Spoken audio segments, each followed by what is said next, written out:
A ver dónde lo ubican a Pablo. Y ves, siempre lo ubican en el mismo lugar. ¿Te das cuenta, no? Pablo. Mirá la luz que tiene, la iluminación, Yo impresionante. creo que, no sé, hace algo especial. Buenas noches, sí. Pablo Fernández Blanco. ¿Cómo le va? Todo el tiempo hago lo especial. ¿Cómo andan, amigos? Todo el Bien, tiempo bien. hace algo especial. Trato. No, programón, hiciste programón. Sí, Muchas sí, gracias. Fernando Muy movido Blanco. y con muchísimos temas. ¿Con qué vienen ustedes? Muchos temas. Bueno, Vamos a arrancar con una visita inquietante que es la del dictador Maduro. Todo lo que implica. Sabés que hay un pedido de recompensa de 15 millones de dólares de Maduro que lo está poniendo la justicia norteamericana y nosotros acá lo estamos recibiendo con alfombra roja. Vamos a arrancar con eso. Vamos a explicar, vamos a analizar el tema, qué significa la presencia de Maduro a raíz de la cumbre de la CELAC. Y después tenemos invitados de lujo y temas de lujo. Ya Lo tenemos está, mirá. a Tetaz, lo tenemos a Martín Tetaz. Lo veo. Sentado. Bien. Silvia Mercado. tenemos muchos temas, porque vos sabés que conversábamos antes, ¿no? La política y los problemas económicos están en un año en donde el gobierno va con todo, con su narrativa, contra la Corte. Bueno, lo que está pasando con la economía de Sergio Massa, con el dólar que se dispara, con los movimientos que parece que beneficiaron a algunos empresarios y amigos, las sospechas alrededor de eso. Así que todo esto intentaremos responder. Siempre que está Massa hay sospechas, ¿no? De algo hay sospechas, por lo menos de beneficios de amigos. Bueno, eso es un tema que hay que investigar naturalmente. Yo sé que ustedes tienen un gran programa por delante. Los quiero despedir solo con este mensaje para toda la audiencia. ¿Podríamos ya mismo crear un hashtag que diga feliz cumpleaños Laura y Marco? Claro, ahí está. Va. No me lo esperaba. Que lo cumpla Gracias, feliz. muchas gracias. Laura mañana. trajo torta, trajo masitas, Bueno, así que ya disfrutamos algunos. Le tocó a usted, señor. Adelante. Te dejé cosas, te dejamos cosas, Sí. Fernández Blanco. Ahora voy, ahora Tortita, me estoy muerto de masas. hambre. Bueno, muy bien. Viste que después de salir del aire a uno le da hambre, pero bueno, hay que compartir. Yo digo, hay que compartir y celebrar. Más allá de cómo estemos, la Argentina no está bien, pero la vida es una sola y tenemos que Claro. celebrar juntos, compartir. Pero claro. Felicidades. Muchas gracias, Hugo. Muy bien, Pablo, nos vemos mañana. Nos vemos mañana. Chau, a descansar. Chao, Pablo. Bueno, y comenzamos este programa con lo que bien señalaba Laura de Marco. La visita de Maduro a la Argentina ha despertado, por supuesto, las reacciones del arco opositor, pero de gran parte de la sociedad civil. Estados Unidos tiene una recompensa por varias razones. Entre ellas, no solo la violación a los derechos humanos, también el tema del narcotráfico. Por eso es un tema inquietante y la oposición que se ha manifestado. Así es, Hugo. Bueno, recordemos que además Venezuela es un narcoestado. Venezuela es un narcoestado. Por eso también hay denuncias en ese sentido. Las denuncias están hechas en la justicia norteamericana. Lo curioso, Hugo, es que a la CELAC va a venir una delegación norteamericana del Ejecutivo. También. Entonces, vamos a ver un tuit de Patricia Bullrich donde Exactamente. pide la detención de Maduro y te vamos a explicar algo.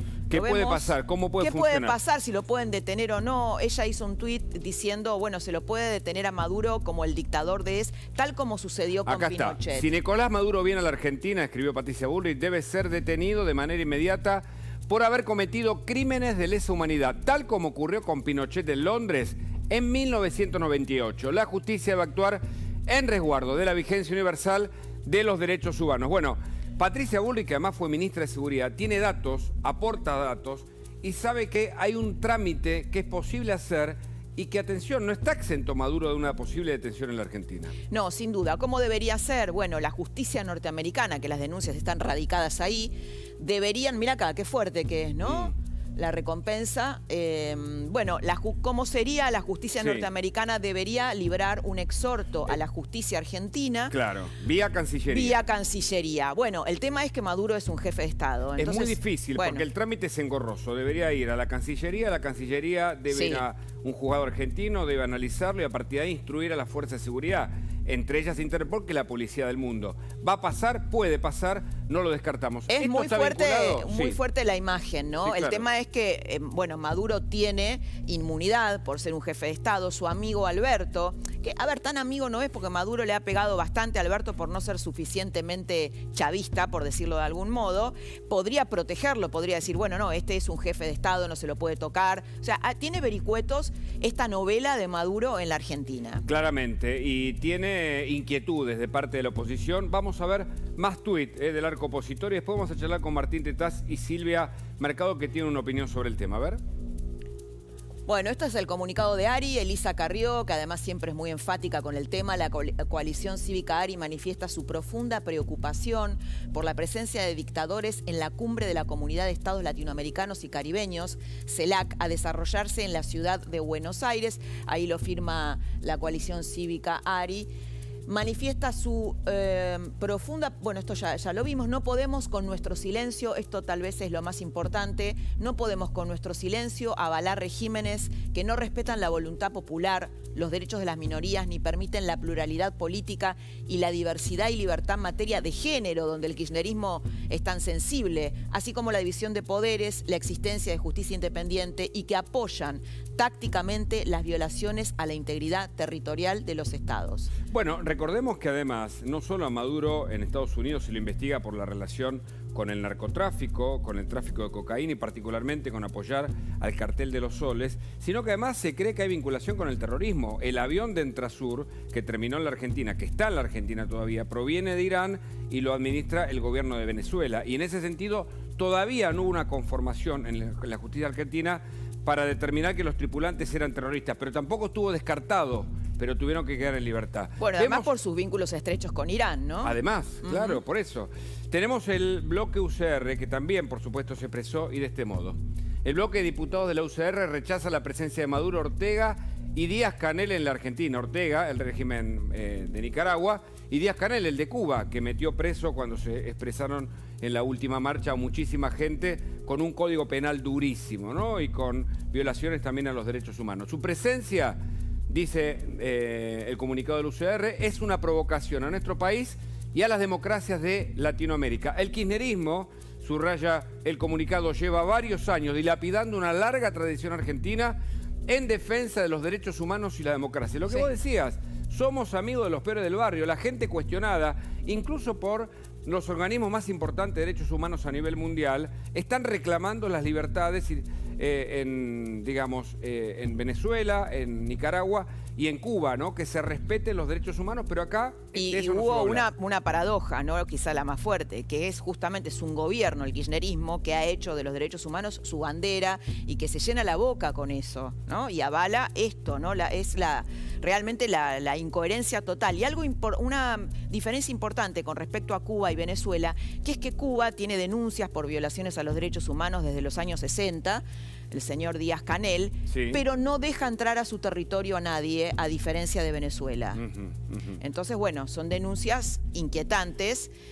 Nadie sabe exactamente bien qué pasa en Cuba y lo sabemos, bueno, a través del periodismo y a través de que entra Internet a la isla en el 2018, que es muy importante este dato. Pero todos los que se pueden ir de Venezuela, de Cuba y de Nicaragua lo hacen. Y esto marca que hay alrededor de 7 millones de venezolanos que han partido de ese lugar buscando mayor libertad. Tenemos más detalles para vamos a hacer un poquito de historia, ¿no? Claro porque no es que de repente un régimen autocrático, un régimen autoritario se instala de golpe en un país. Esto no pasó ni siquiera en el nazismo. Esto fue algo, Hugo, mira, es un poco como la violencia de género, ¿no? Empieza primero con una descalificación, después con un cachetazo, después, bueno, esto lo podés extrapolar a una democracia. ¿Cómo empezó el chavismo? Bueno, el chavismo empezó con brigadas bolivarianas para controlar los precios. ¿Te suena? Es algo bastante similar de lo que están haciendo acá los camioneros. A premios en las calles, a premios los mercados, en las calles, en el mercado, exacto, sí, exactamente. Intentos de cooptación de la justicia. Algo más sutil, pero no menos importante, que es deshumanizar a los opositores. ¿Viste que acá está el término gorila? Sí. Gorila, si sos gorila, sos antiargentino, estás a favor de los intereses internacionales, sos cipayo, sos lo peor, casi no sos humano. Bueno, Chávez usó el término o inventó el término escuálidos. Rafael Correa en Ecuador inventó el término pelucones para hablar de la gente rica y enfrentarla con la gente más vulnerable, ¿no? La división de la sociedad. Exactamente. Y tenemos más. En 1999 Chávez reforma la Constitución, es decir, va forzando, ¿no? Va forzando el sistema. Lo mismo quiso hacer Castillo en Perú, no te olvides. Bueno, dijo que no iba a copiar a Chávez, quiso hacer una reforma constitucional, quiso cerrar el Congreso, ahora está detenido y hay muertos en Perú porque dejó a nivel social una catástrofe. Exactamente, exactamente. Es decir, ellos van probando y van forzando. Bueno, esta reforma de la Constitución era para extender su mandato. En 2007, bueno, la Asamblea General le aprueba una ley que lo habilita a gobernar por decreto. ¿Te suena esto? ¿Te suena? A lo que dijo Capitanich, que se va a gobernar por decreto? Fíjate que las similitudes no son solo ideológicas, son planificadas, son argumentadas y son acciones. Pensá que cuando se ataca a la Corte, se ataca a la justicia en su máxima expresión. Pensá que cuando se dice que se quiere gobernar por decreto, se ataca al Congreso. Y de algún modo entonces es el Poder Ejecutivo el único que queda gobernando literalmente de facto un país. Exactamente. Bueno, en 2007, el mismo año de esta ley que lo habilita a gobernar por decreto, hay una... Chávez se rehúsa a extender la licencia de Radio Caracas TV, que es la cadena más antigua. ¿Te suena el ataque a los medios? Bueno, claro, empieza así, y se desata una gran manifestación, una gran represión y el adoctrinamiento escolar. Esto sigue así durante muchos años hasta que se instala definitivamente el chavismo. Y a diferencia de lo que sucedió acá, que esto para un estudio, seguramente va a haber muchos estudios sobre eso, acá hubo intentos por ahora infructuosos. Seguramente porque la sociedad argentina está más construida, más consolidada, vivió una dictadura que por supuesto fue muy grave y tal vez en estos 40 años de democracia la sociedad civil incluso rehúye de cualquier intento de los extremismos accionando, incluso aquellos que entienden que este gobierno está agotado. Y por eso tal vez no pasa lo que pasó en Venezuela o lo que pasó en Cuba. Pero atención, porque el estar cerca de este tipo de manifestaciones siempre es una preocupación, sobre todo cuando vemos relatos de la vida cotidiana que se parecen a esta estructura ideológica de estos países amigos de la Argentina. Y el peligro de este año, ¿no? Que van a intentar agresiones más fuertes hacia la democracia, porque la idea es cooptarla desde adentro, la idea es comerse la democracia desde adentro con este tipo de cosas. Y entonces muy atentos a este año porque, bueno, van a intentar movidas peligrosas, como lo están intentando con el juicio contra la Corte. Vemos un corte en donde queda muy claro que dictadores nunca más. Mirá. Nuestro presidente, Alberto Fernández, invitó a las dictaduras latinoamericanas a la Argentina bajo pretexto de una cumbre que se llama CELAC. Invitó a Díaz-Canel, dictador de Cuba, un país donde las cárceles están llenas, pero de presos políticos, y que nunca celebró elecciones libres desde que Fidel Castro llegó al poder en 1959. Invitó a Daniel Ortega, dictador de Nicaragua, líder de una dictadura represiva y sangrienta, responsable de más de 300 asesinatos en las protestas del año 2018, que ha sembrado el hambre y la persecución en su país. Invitó a Nicolás Maduro, dictador de Venezuela, violador serial de derechos humanos, acusado por organismos internacionales de torturar, perseguir y encarcelar a miles y miles de compatriotas, y que está siendo investigado ahora mismo en La Haya por crímenes de lesa humanidad. El verso de la revolución bolivariana hizo que más de 7 millones de venezolanos huyeran de sus tierras en busca de paz, transformando ese exilio hoy en el más numeroso del mundo. Para un país como la Argentina, que no olvida los horrores de su propia dictadura, estas visitas son una ofensa. Para miles de migrantes expulsados por estos mismos dictadores, estas visitas son un insulto y una provocación. Presidente Fernández, la Argentina sufre la mayor crisis institucional desde la vuelta de la democracia, porque es usted quien vulnera el Estado de Derecho por estos días. Mientras se regodea con los suyos, le tiende una alfombra roja a los mismos que también tiñen de rojo sus calles, pero con la sangre de su propio pueblo. Acá no son bienvenidos. Suspenda esto. Entienda que en la Argentina nunca más significa nunca más. Estos dictadores parece que nos quedan a varios kilómetros. Sin embargo, algunos rasgos se empiezan a ver en la Argentina. Cuando hablábamos del narcotráfico lejos de la Argentina, hoy vemos algunas manifestaciones en Rosario y en Buenos Aires del avance de estos carteles. Estos carteles también son utilizados por las autocracias en estos países, al igual que el terrorismo, porque no tienen límites. Sí, claro. Entonces, y además no es una preocupación del gobierno. A ver, no vas a encontrar un solo tuit de Alberto Fernández hablando del narcotráfico. Por ejemplo. Tenemos Martín, una mesa igual sí, de sí. lujo que nos está acompañando Silvia Mercado. Muchas gracias por venir, que tiene todos los secretos de Casa Rosada en su cabeza. Y Martín Tetaz aquí con nosotros Martín también, Tetaz. para hablar de Bueno, buenas economía. noches, feliz cumpleaños Laura y muchas gracias por la gracias. invitación. Muchas gracias. Vamos a hablar con ellos un largo rato, pero si nos permiten, primero conversamos con Mario Negri, que nos está escuchando y amablemente conectado con nosotros para conversar en esta noche. Mario, ¿qué tal? ¿Cómo le va? Buenas noches, escucho que alguien cumple años, feliz cumpleaños. Sí, Saludo Mario. a toda la mesa. Muchas obviamente. muchas gracias, Mario.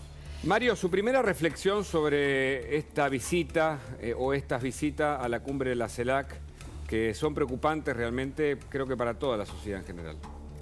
Nos hemos manifestado todos, ¿no? De una manera u otra, con absoluta contundencia. Le debe haber llegado a los oídos de algunos de los visitantes lo que se expresan los argentinos. Creo que es Alberto Fernández ha permitido y ha sido partícipe de darle una bofetada a los 40 años de democracia de la Argentina, de los 40 años de la recuperación de la democracia, poniendo en alto esencialmente y sin acuerdo de ninguna naturaleza el enjuiciamiento a la violación de los derechos humanos que nos distinguió en el mundo. A 40 años, hoy estamos hablando de que las visitas que serán recibidas con congratulación, algunas de ellas, la verdad es que no solo no honran los derechos humanos, violan los derechos humanos y venden democracia de acuerdo a un traje a medida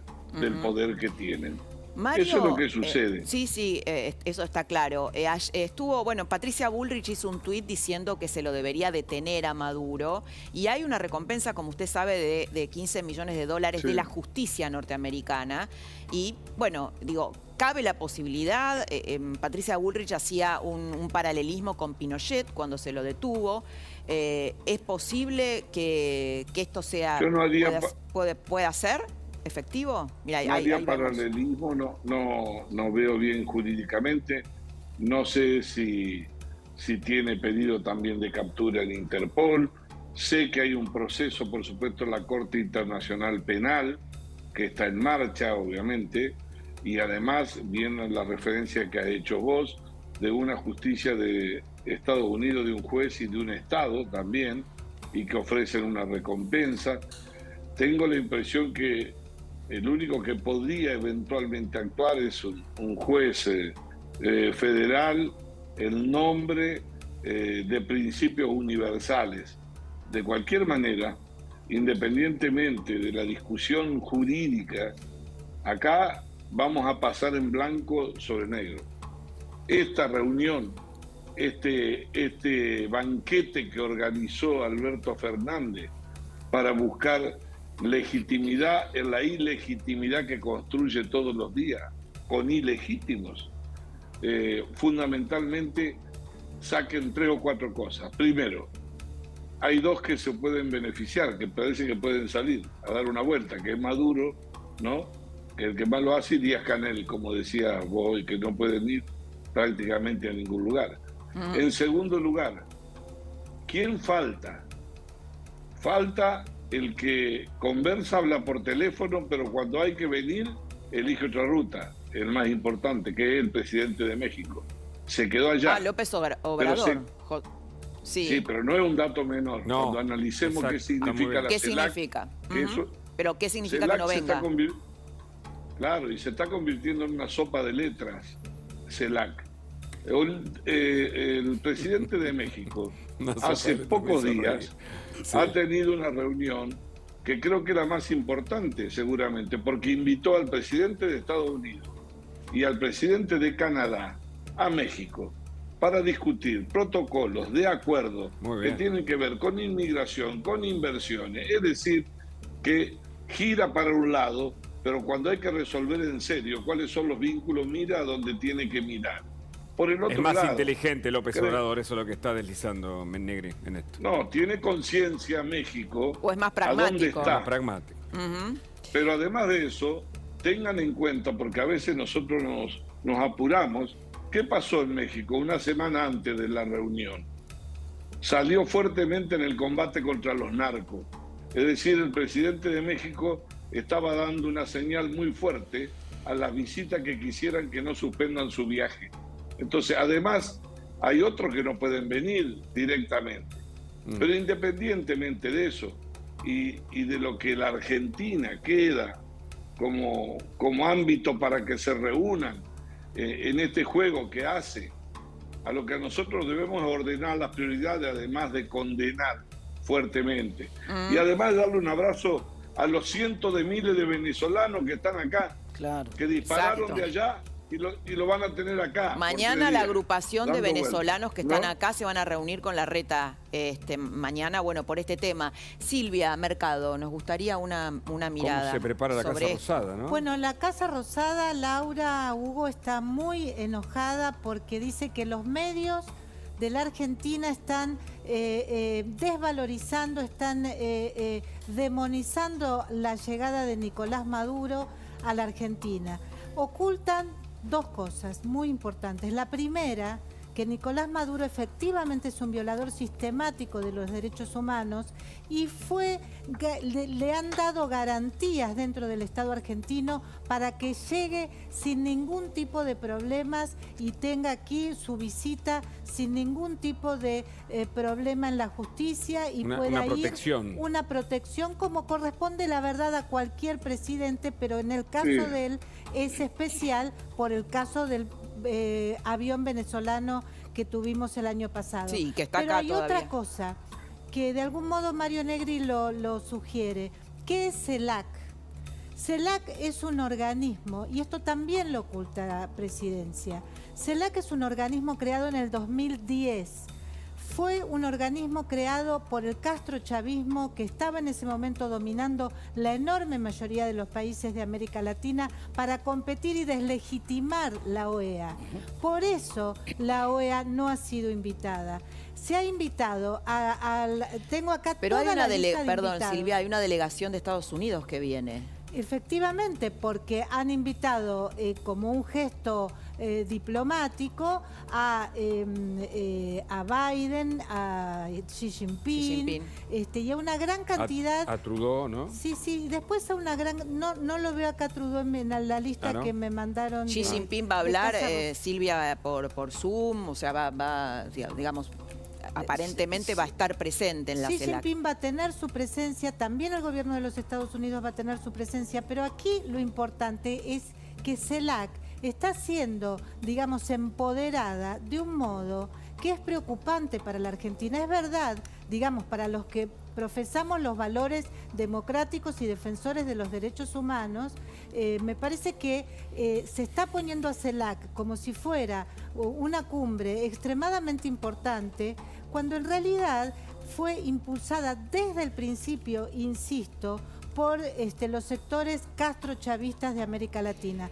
Tanto es así que, por ejemplo, se hizo una cumbre en tiempos de Mauricio Macri y ahí se hizo con Rafael Correa presidente en Ecuador y ahí el presidente Mauricio Macri no fue. ¿Por qué? Porque buscaba dar un mensaje de crítica a los países creadores de CELAC y porque básicamente era un gobierno que denunciaba a los gobiernos de la región que criticaban, que violaban los derechos humanos. Martín Tetaz, te lo pregunto, bueno, como político radical, que además tu partido tiene un posicionamiento y toda una tradición en derechos humanos. ¿Cómo se entiende, cómo se puede analizar un gobierno que se apropió de los derechos humanos como pero que a la vez invita y se referencia en dictadores que violan los derechos humanos? La doble vara permanente, ¿no? Porque esta idea de que hay dictaduras buenas y dictaduras malas. La dictadura de Farrell del 43 es buena.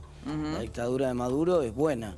La dictadura de Cuba es buena. Las dictaduras que les gustan a ellos son buenas, las otras dictaduras son malas a mí. realmente me da vergüenza, te digo, por los 300.000 venezolanos que están en Argentina, que nosotros cobijamos, que por supuesto recibimos con los brazos abiertos, porque es gente que viene con ganas de trabajar, con ganas de estudiar, expulsada de oportunidades de su país, y que está viendo que este mismo país que les abrió los brazos a ellos, hoy recibe, o el martes, a un dictador que es el principal responsable de que ellos hayan tenido que dejar a su familia y a sus bienes atrás. Y eso me parece, me produce un profundo dolor, me da casi una vergüenza en el sentido de casi mirarlos a la cara a esos compatriotas venezolanos de la patria grande. Con todo lo que implica ¿no? dejar tu lugar, ¿no? ¿Y vos ves que busca empoderarse kirchnerismo tras este bloque regional al que Maduro denominó importante para esta etapa? Yo creo que se debilita más, no creo que se empodere en absoluto, porque ¿qué poder puede tomar de esto? Digamos, esto solamente puede debilitarlo más, puede enfrentarlo con toda la población de venezolanos que están acá, pero además con todos los argentinos que han sufrido la dictadura y que no están dispuestos a tolerar esta doble vara de, digamos, el derecho de admisión tan favorable hacia alguien que viola sistemáticamente los derechos humanos que tiene en su haber.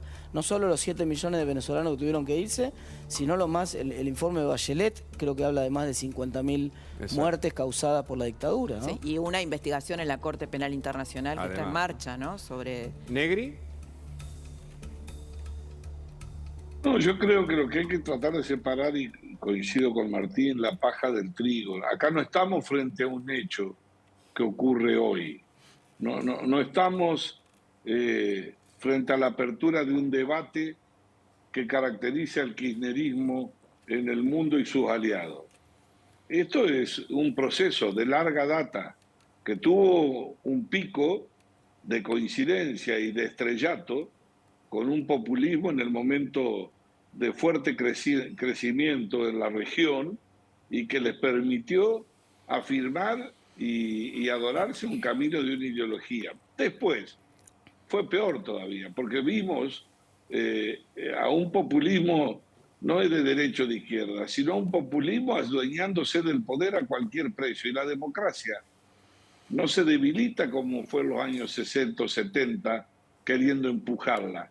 Se debilita gota a gota, se debilitan las instituciones, se debilita la división de poderes, se va naturalizando la idea de que el país puede funcionar en la anarquía, sin ley, y que si y la alguien gente se queda también, en el Mario, gobierno, va naturalizando. La gente va naturalizando, se va rindiendo, se va acostumbrando, ¿no? Esto que un patotero como Oscar Borda salga a fiscalizar precios y todo el mundo lo acepte, la gente de Moyano.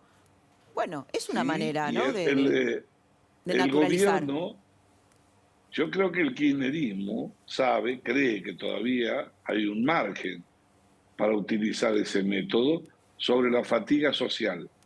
Creen que la naturalización de vivir al margen de la ley es un camino ancho que todavía puede rendirle fruto. ¿Cómo van a resolver? No imaginan marchas de la gente en la calle por el juicio a la Corte. Miren, estoy terminando de leer, porque estoy en la Comisión de Juicio Político. Sí. Lo irrelevante, el mamarracho, la inconsistencia que tiene esa presentación de juicio político es de una magnitud que no debe haber antecedentes de lo que se pueden haber pedido en la historia argentina. Porque denos algunos elementos, ya que leyó... Por los fundamentos de las causas que se imponen, inclusive invocan a un colega, por un título de un colega de ustedes, una opinión que dio de un debate el presidente de la Corte que dijo que debían consensuarse reformas judiciales. Escúchenme, ellos llevaban a los miembros de la Corte a consensuar la reforma del Código Civil. No sé. Mario, pero se acaba de bajar, se acaba de bajar una diputada masista de la Comisión de Juicio Político y la reemplaza un kirchnerista. Sí, un kirchnerista duro. No, le pregunto a usted, ¿qué significa eso? Nada. ¿No significa que Massa se quiere abrir? Pero no, pensé que me eso, ¿ve? No, al contrario, ñanga pichanga, es eso. Si lo único que hacen es cambiarla. Acá lo que tiene que hacer es muy sencillo. El ministro de Economía, que le debe estar sonando el teléfono por las dificultades que tiene el país. Imagínense que, bueno, ahí está Martín que explicará bien mejor, 1.000 millones de dólares a un país que no tiene dólar y que el 23 indica que vamos a tener menos, por lo menos con la sequía. Pero lo que tiene que hacer el ministro de Economía, lo que debería hacer, es expresarse públicamente. Fíjense que las declaraciones del ministro de Economía le falta hacerla arriba de la Concagua para que nadie le pregunte nada. Complicado, complicado la situación. Y la hace a 300 metros de distancia. Pero no importa eso. Lo que quiero decir es que si piensan que es posible encontrar un camino para normalizar la economía, destruyendo y atropellando las instituciones y sacando seguridad jurídica, no solo se equivocan, bueno, ayer Capitanich, están demoliendo a la Argentina. Capitanich dice que ustedes tienen bloqueado el Congreso, ahora vamos a hablar también con Martín Tetaz, y que como tienen bloqueado el Congreso... no tiene pudor, Capitanich no tiene pudor. Capitanich lo único que ha hecho es animarse ya en una manera brutal de desesperación a gritar para los propios. Pero no tiene pudor una persona.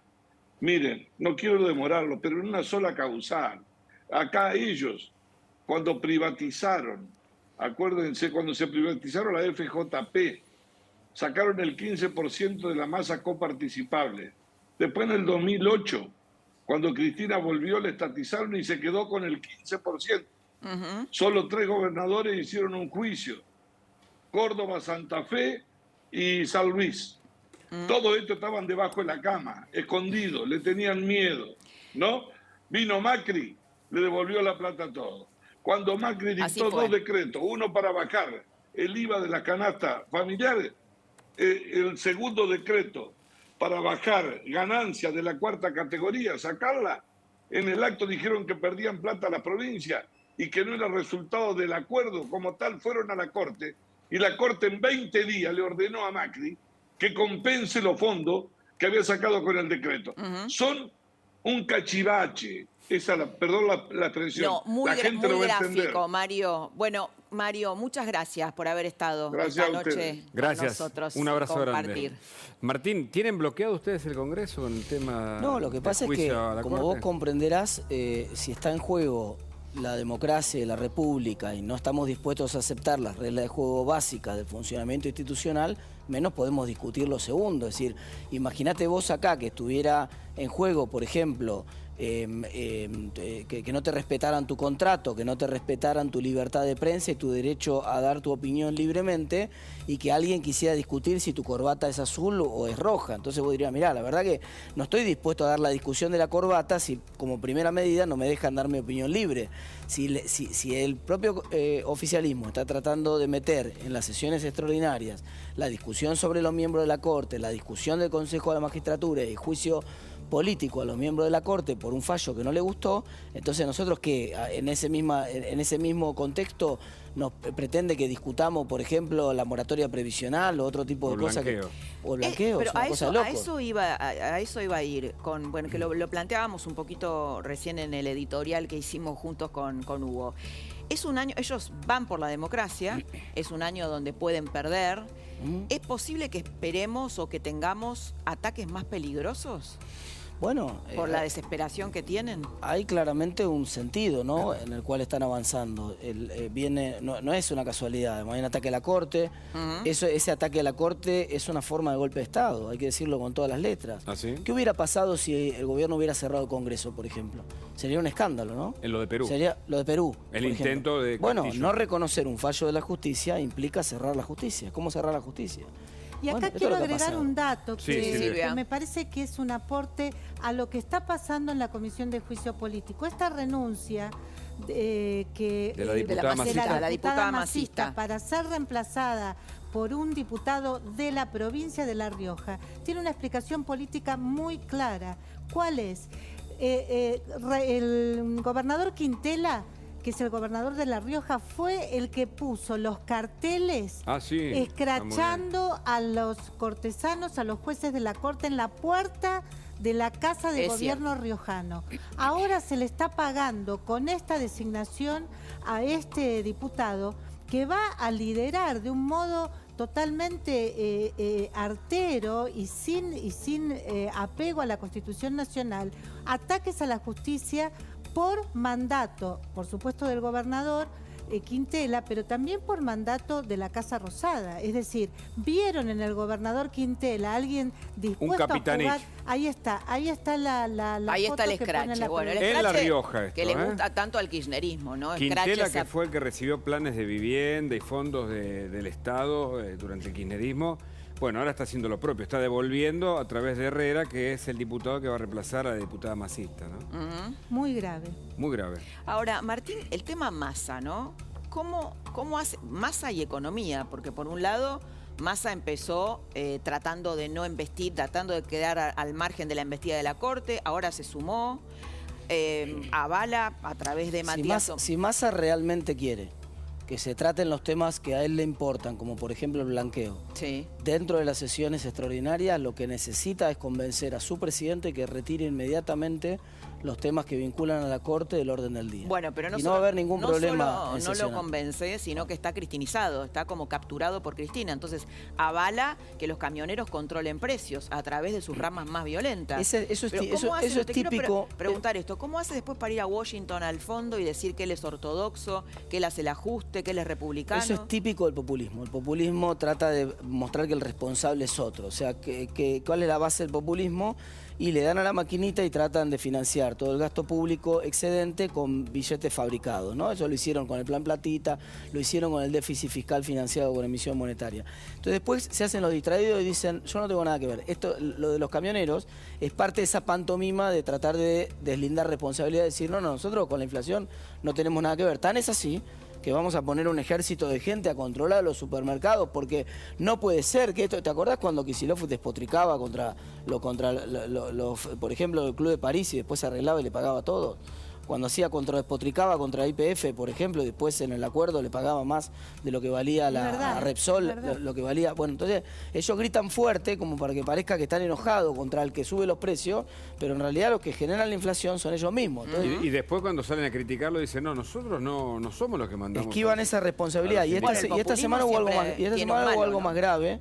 Esta semana hubo algo más grave porque hubo una manipulación lisa y llana del Banco Central al generar una intervención en el contado con liqui disfrazada de recompra de deuda, pero en realidad en la práctica, mucha gente por ahí en los aspectos técnicos se pierde, en la práctica... ¿Puedes explicarlo? Explica esto, es muy porque simple.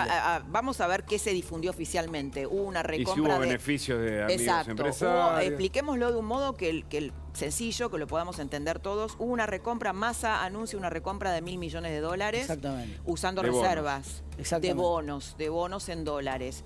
Esto teóricamente era para bajar el dólar blue, ¿no? No, eso puede, claro. Eso no es lo que ellos reconocen. No, claro. Eso no es supuestamente lo que para que esté aprobado. Tiene bonos bonos. Para que esto satisfaga lo que establece la ley de administración financiera, porque no se puede hacer cualquier cosa con la deuda. Para que uno haga una recompra de deuda, tiene que satisfacer lo que dice la ley de administración financiera. Para que eso lo satisfaga, tiene que tener algún tipo de ventaja esa recompra de deuda, desde el punto de vista financiero. Entonces, acá está la clave, tiene que haber algún tipo de ventaja desde el punto de vista financiero. Pero la lógica de esa ventaja es que yo efectivamente compre esos papeles cuando están muy baratos en el mercado sin avisar. Si yo aviso cuando salen 18, 19, 20, doy a entender que voy a participar en el mercado comprando y después termino pagando 30, 32, 35, bueno, evidentemente estoy pagando más de lo que esos papeles valían. Entonces, eso ya genera muchas dudas. Pero en la práctica... ¿Dudas de que Massa haya querido beneficiar a algunos amigos?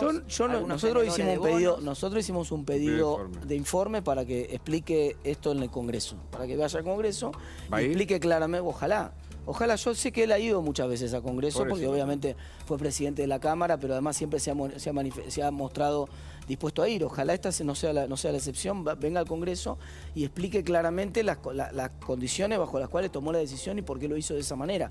Pero además, déjeme decirle que en la práctica lo que está pasando es que el gobierno está operando dentro del mercado de contado con liqui. Es decir, lo que está tratando de hacer es vender en 350 millones de dólares, porque dicen 1.000 millones, pero como el valor de los bonos es mucho menor, son 350 millones de dólares que inserta en el mercado del contado con liqui. Vende. ¿Para qué vende? Y para que el precio caiga. Entonces, ¿qué busca ahí? Que los dólares paralelos que son los que se habían empezado a recalentar, empiecen a bajar para frenar un poco. ¿Y eso puede ser efectivo? ¿Lo pueden bajar un poco? Sí, claro, eso puede tener algún efecto en el contado con liqui esta medida. Es meter 350 millones de dólares en un mercado, por supuesto. Lo que pasa es que lo que genera, perdóname, te termino de cerrar esta idea. Lo que genera muchas dudas y puede generar el efecto boomerang y conseguir el resultado contrario que el que está buscando Massa, es que los bonos están muy baratos justamente porque no hay reservas. Claro. O sea, lo que está anunciando el gobierno es, voy a usar las reservas para recomprar bonos. Y uno dice, pero ¿cómo? ¿No era que no había reservas? No era que no había dólares. No era que no había dólares. Están diciendo los importadores que no hay dólares. Entonces, es medio extraño. Si no hay dólares, ¿vas a quemar un poco más de reservas todavía? Te preguntaba por el rol de Rubinstein, porque se supone que es el hombre que sabe de economía, y es el viceministro en este caso, ¿no?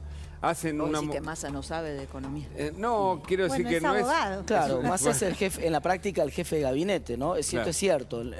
Es una suerte de jefe de gabinete en las sombras, y el ministro de Economía es Rubinstein, ¿no? Ahora... Yo quiero decir...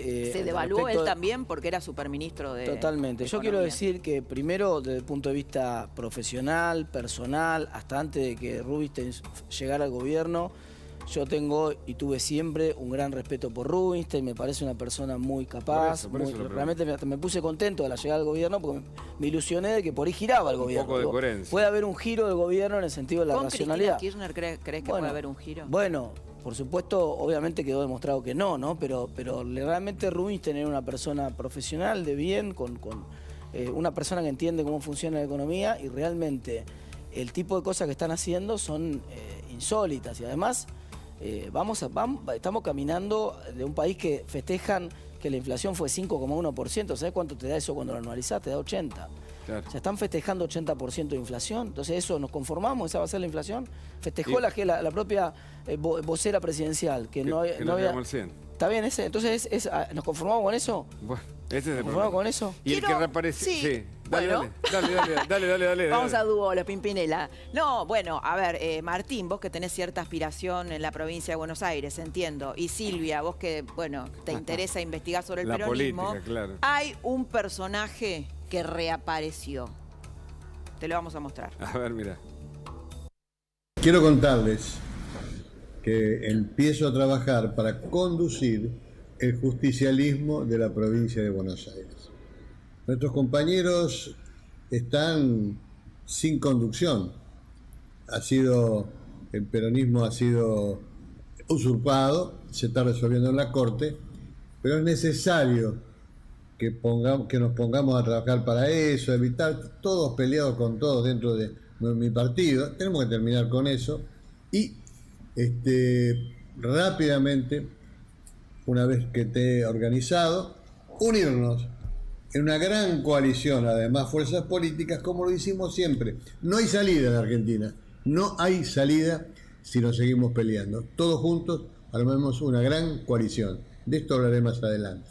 Lo de la Corte, porque te acordás la denuncia que se hizo a Máximo Kirchner, que es el presidente del Partido Justicialista Bonaerense, ¿no? Es por eso que lo dice. Exacto, Fernando Grey, el intendente de Esteban Echeverría, claro, presentó una demanda que mantiene viva judicialmente para cuestionar la elección de Máximo Kirchner. Aquí Eduardo Duhalde también está hablando contra Máximo Kirchner, porque el presidente del Partido Justicialista de la provincia de Buenos Aires es Máximo Kirchner. Pero ¿qué pasa?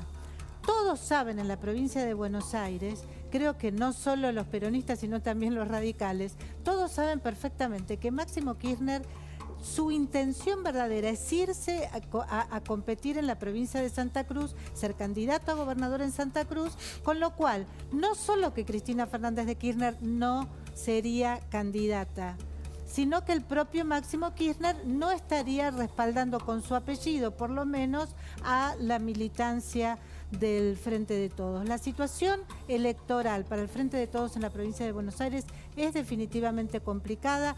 El mismo Kicillof tiene podríamos decir, una disputa, un desafío de parte del intendente con uso de licencia, Martín Insaurralde, que hoy es el jefe de gabinete, digamos, del gobierno. Tiene internas ahí, ¿no? Sí, con los intendentes. Él se lleva muy mal con los intendentes, digamos, y con todo el grupo de intendentes peronistas. Claro, claro. Y también me dicen que Axel Kicillof realmente me gustaría saber incluso lo que opina Tetaz, porque debe hablar con otros intendentes también. A mí anda tomando mate por el conurbano. A mí lo que me dicen de Kicillof es que es un pésimo gestor, en el sentido de que no se ocupa de los temas, que es estilo Alberto Fernández, en el sentido de que no se mete en los temas, no resuelve, deja que lo use uno, el otro, y la otra vez que resuelva uno, el otro, y finalmente no resuelve nadie. Y me dicen, hay 3 gobiernos en la provincia de Buenos Aires, el de Kicillof, el de los intendentes y el de Berni. Y el de Berni. Ahora, la realidad es que Kicillof tiene una imagen positiva muy alta, está casi ahí con Santilli. Y el poder de la billetera está superando, ¿no? Claro, un poquito. Bueno, ¿cómo hace Martín la oposición para ganar en la provincia de Buenos Aires? Digo, suponete que la oposición, Juntos por el Cambio, gana las elecciones el año que viene y queda el kirchnerismo en La Matanza, por ejemplo. Me decía el otro día un dirigente de Juntos por el Cambio, me decía, si ellos quedan ahí activos, estamos en problemas. Yo estoy muy preocupado por la provincia de Buenos Aires, no solamente porque sea el lugar donde eventualmente se parapete el kirchnerismo si pierde a nivel nacional, sino porque puede complicar el resultado del balotaje a nivel nacional. No se olviden, acuérdense el efecto de lo que pasó en 2015. ¿Hablas la elección, de fraude? La elección la gana Vidal en el 2015 y ese hecho facilita que Mauricio Macri gane después el balotaje, porque muchos de los intendentes, incluso del propio kirchnerismo, bueno, bajaron un cambio y levantaron la pata del acelerador en el balotaje porque ya sabían que iban a tener un gobernador que era de signo contrario. En este caso, bueno, además ellos siempre juegan a 2 puntas. En este caso hay 2 problemas. El primero es que la elección de la provincia no tiene balotaje. Entonces, como la elección de la provincia no tiene balotaje, aun cuando Kicillof, te voy a corregir algo de lo que... Kicillof tiene 40 puntos de imagen positiva. Y ganó con el 47% de los votos y con casi 60 puntos de imagen positiva en su momento en la provincia de Buenos Aires.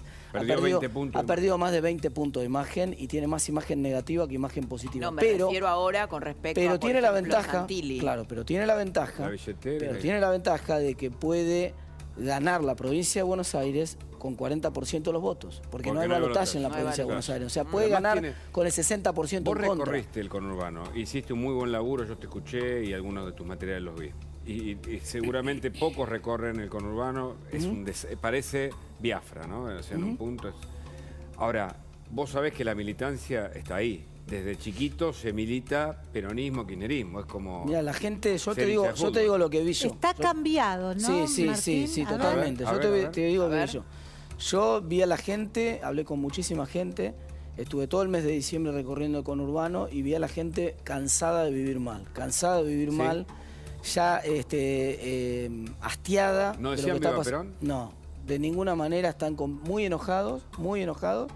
Lo que pasa es que la clave es que nosotros, y esa es la segunda cosa que me preocupa de la provincia de Buenos Aires, nosotros necesitamos tener candidatos competitivos y recrear una PASO competitiva como fue la PASO del 2021, preferentemente con un candidato radical competitivo también que dispute contra Santilli, contra Ritondo y contra los otros candidatos del PRO, para generar ¿Ese candidato quién es? un nivel de... Hoy todavía no está ese candidato competitivo, hay que encontrarlo, hay que crearlo. Hoy se lanzó Maximiliano Abad por el radicalismo, ¿no es cierto, Martín? Claro, se va a lanzar el 20, tengo entendido, que es el acto en el cual... Yo quiero ser muy claro en esto. 20 es ahora. Quiero ser muy claro en esto. Mañana. Quiero ser muy claro en esto. Todos los candidatos son buenos candidatos y yo estoy contento de que todos se sumen a participar. Estos son bienvenidos. Pero cuando yo hablo de competitividad me refiero a gente que mueva la aguja. Sí. Me refiero a gente que mueva las encuestas y que tenga la posibilidad de traccionar no los votos de Radicalandia, sino los votos de la gran clase media que hay en la provincia de Buenos Aires y sobre todo en el conurbano de la provincia de Buenos Aires, que son los que van a definir la elección. Radicalandia es un muy buen grafo. Así como dije que viva Perón, viste que hay un, digamos, yo no quiero tener un candidato radical por razones testimoniales, para que estén contentos, los que somos radicales estemos contentos porque pusimos un candidato radical que tenga una elección testimonial y saque 10, 12 puntos en la elección testimonial. Quiero que, como pasó con Manes en la provincia de Buenos Aires en la elección de 2021, ese candidato sea tan potente que traccione votos que van más allá del radicalismo y le permita ganar la elección a Juntos por el Cambio. Insisto, Hugo, todavía esa persona a mi juicio no está. Ahora, Martín Tetaz no es. Y un último, bueno, eso Martín Tetaz no lo yo puedo decir. una vez me enteré que iban a hacer una fórmula Ritondo Tetaz. Yo no va a ocurrir eso ¿No va a ocurrir? No va a ocurrir eso por una simple razón, porque yo creo que el radicalismo... Danos títulos que necesitamos gráficos. El radicalismo tiene múltiples razones por las cuales necesita disputar competitivamente una elección con la chance de poner un candidato a gobernador. No puede hace 35 años que el radicalismo no tiene un candidato a gobernador competitivo en la provincia de Buenos Aires y hace 3 elecciones que ni siquiera tiene candidato. Después, yo lo que digo es muy simple. El que no se queja ahora, en la instancia que hay ahora, para elegir en la PASO, que no se queje después.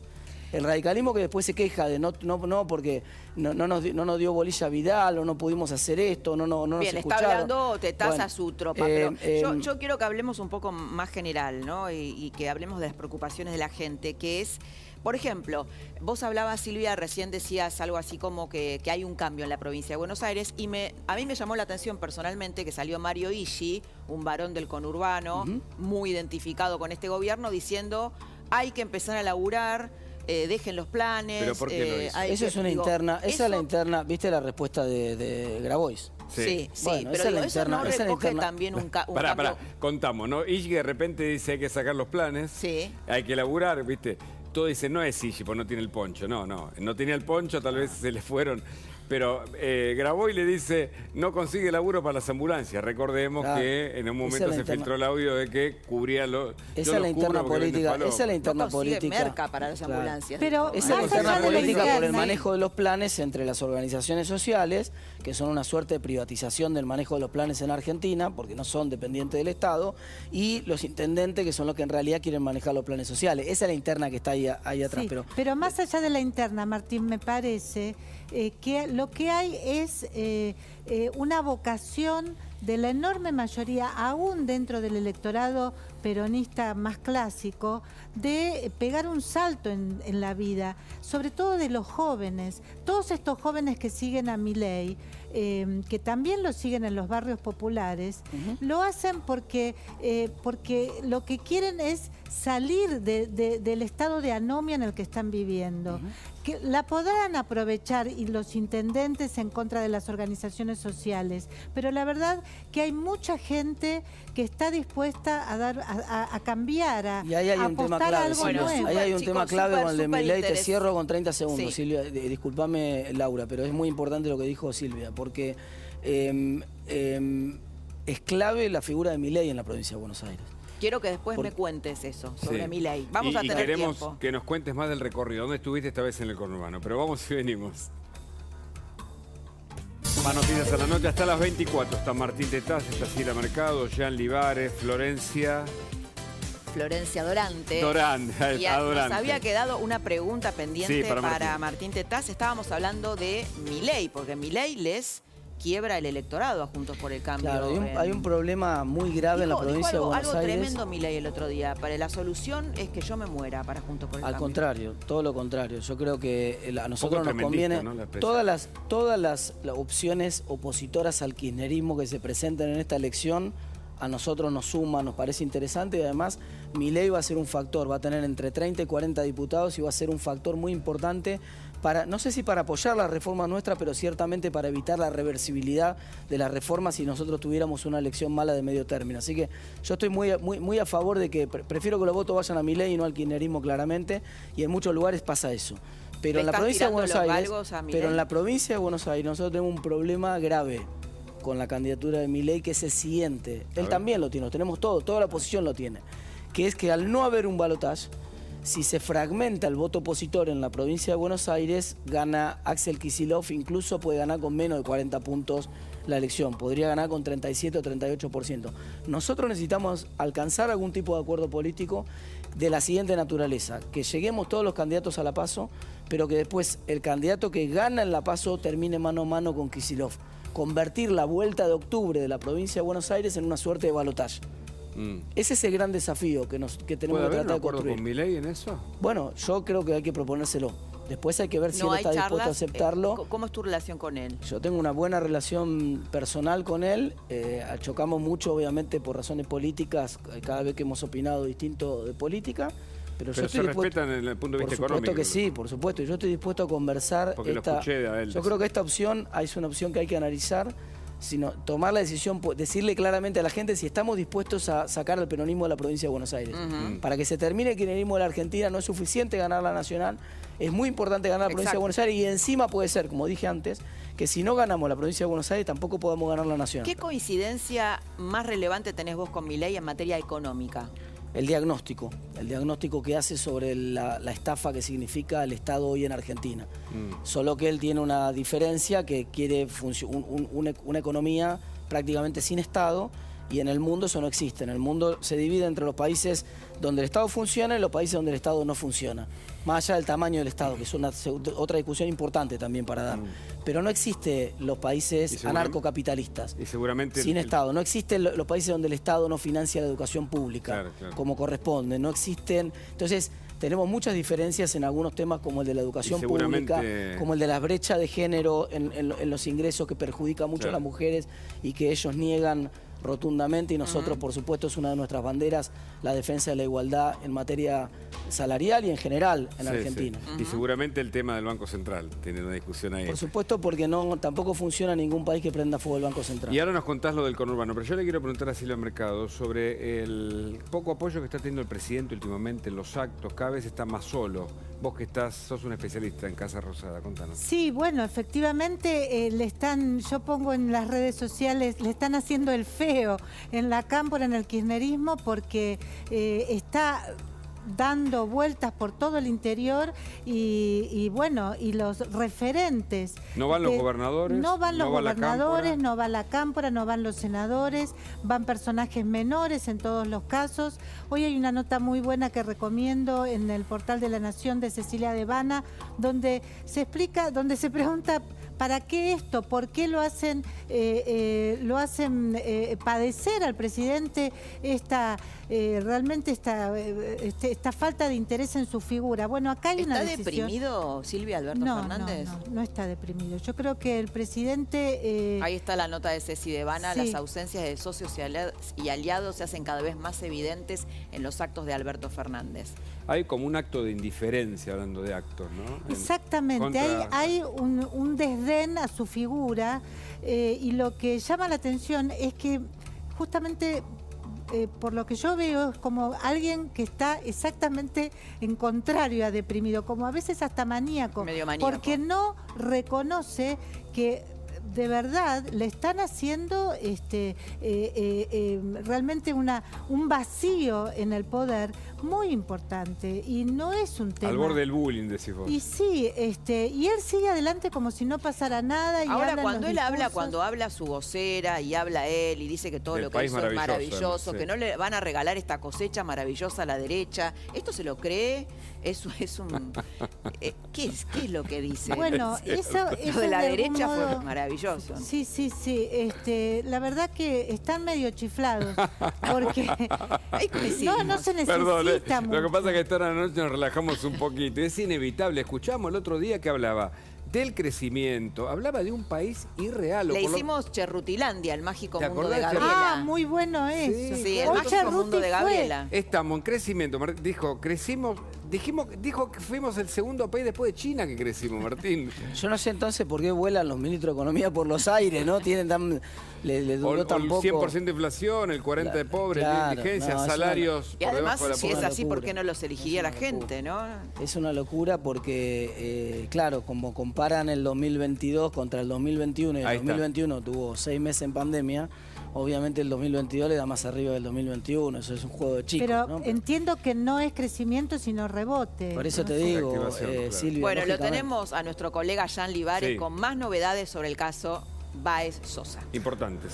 Laura, Hugo, buenas noches para todos, porque vamos a repasar lo que dejó este juicio, ¿sí? 13 audiencias, finalizó el periodo de presentación de pruebas y vamos a repasar qué es lo más importante que dejó este juicio. En una serie de imágenes, con números, con datos, con cifras, ¿sí? Las claves, como marcábamos nosotros durante varias semanas, en algo que se presume que el 31 de enero va a finalizar. Así que vamos a empezar a repasar, ¿sí? En una serie de imágenes y con unos puntos, 3 años de la muerte de Fernando, los 8 imputados, los que rompieron el silencio, quienes prefirieron directamente no decir nada, a quienes se les encontró ADN en su cuerpo. Esto es una suerte de repaso. 4 de los imputados. ¿Cuántos testigos pasaron? ¿Cuántas fueron las audiencias? ¿Y cuántos fueron los sobreseídos? Tanto hablamos de Guarino y de Milanesi. Seguimos recorriendo lo que dejó hasta este momento los 8 imputados. Obviamente, ustedes los tienen en imágenes, los que eligieron hablar. Luciano Pertossi, el que no, Matías Benicelli, Sinali, Lucas Pertossi, Luciano Pertossi, otro de los que no habló, Enzo Comelli, Thompson, uno de los más apuntados, y otro que no habló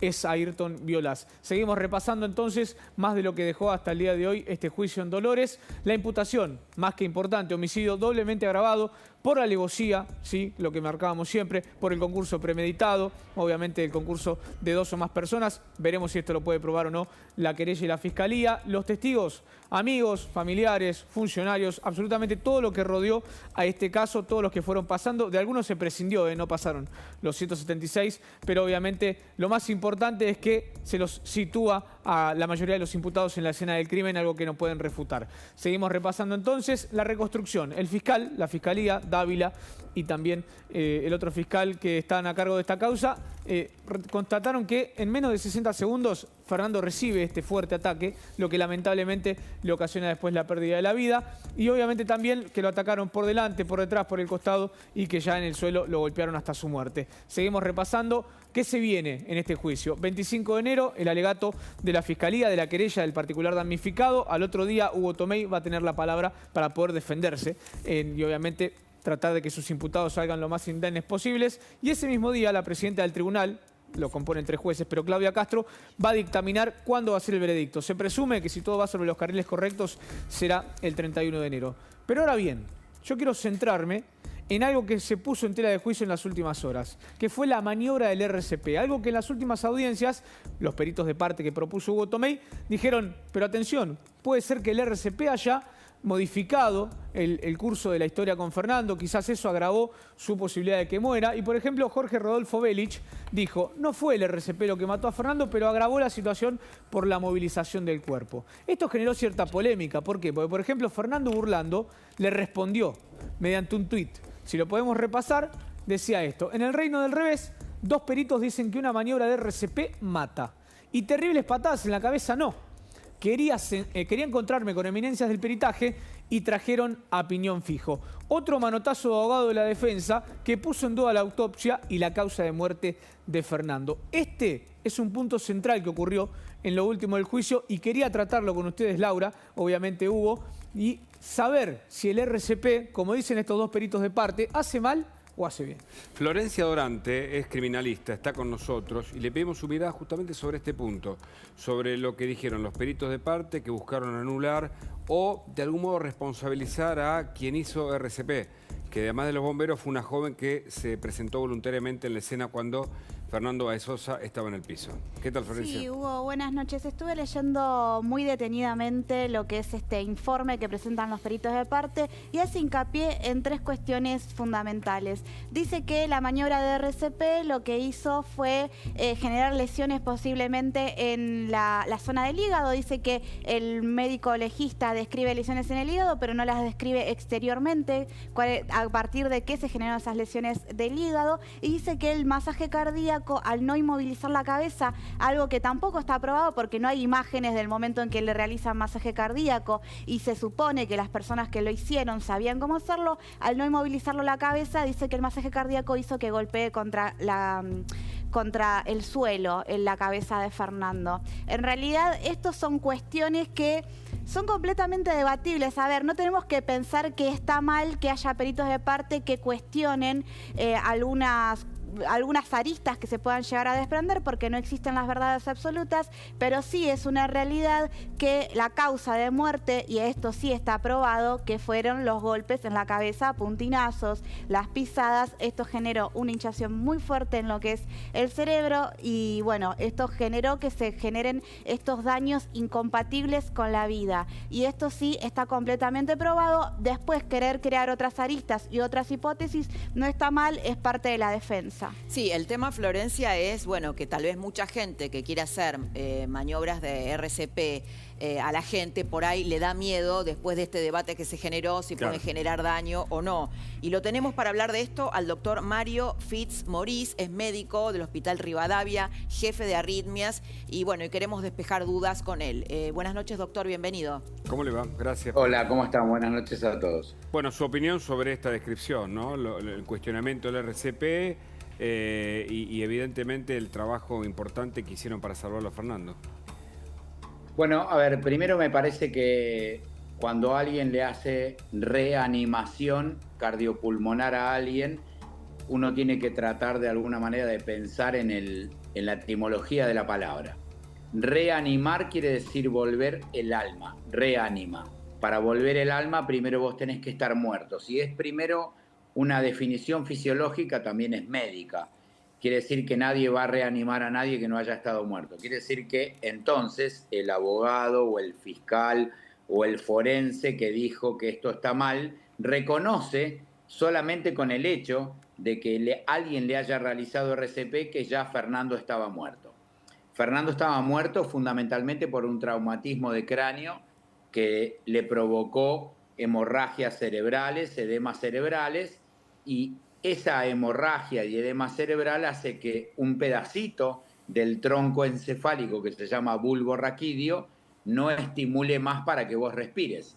Si vos no respirás, no tenés oxígeno y el corazón se para. Por lo tanto, y por definición, si vos no respirás y el corazón está parado, estás muerto.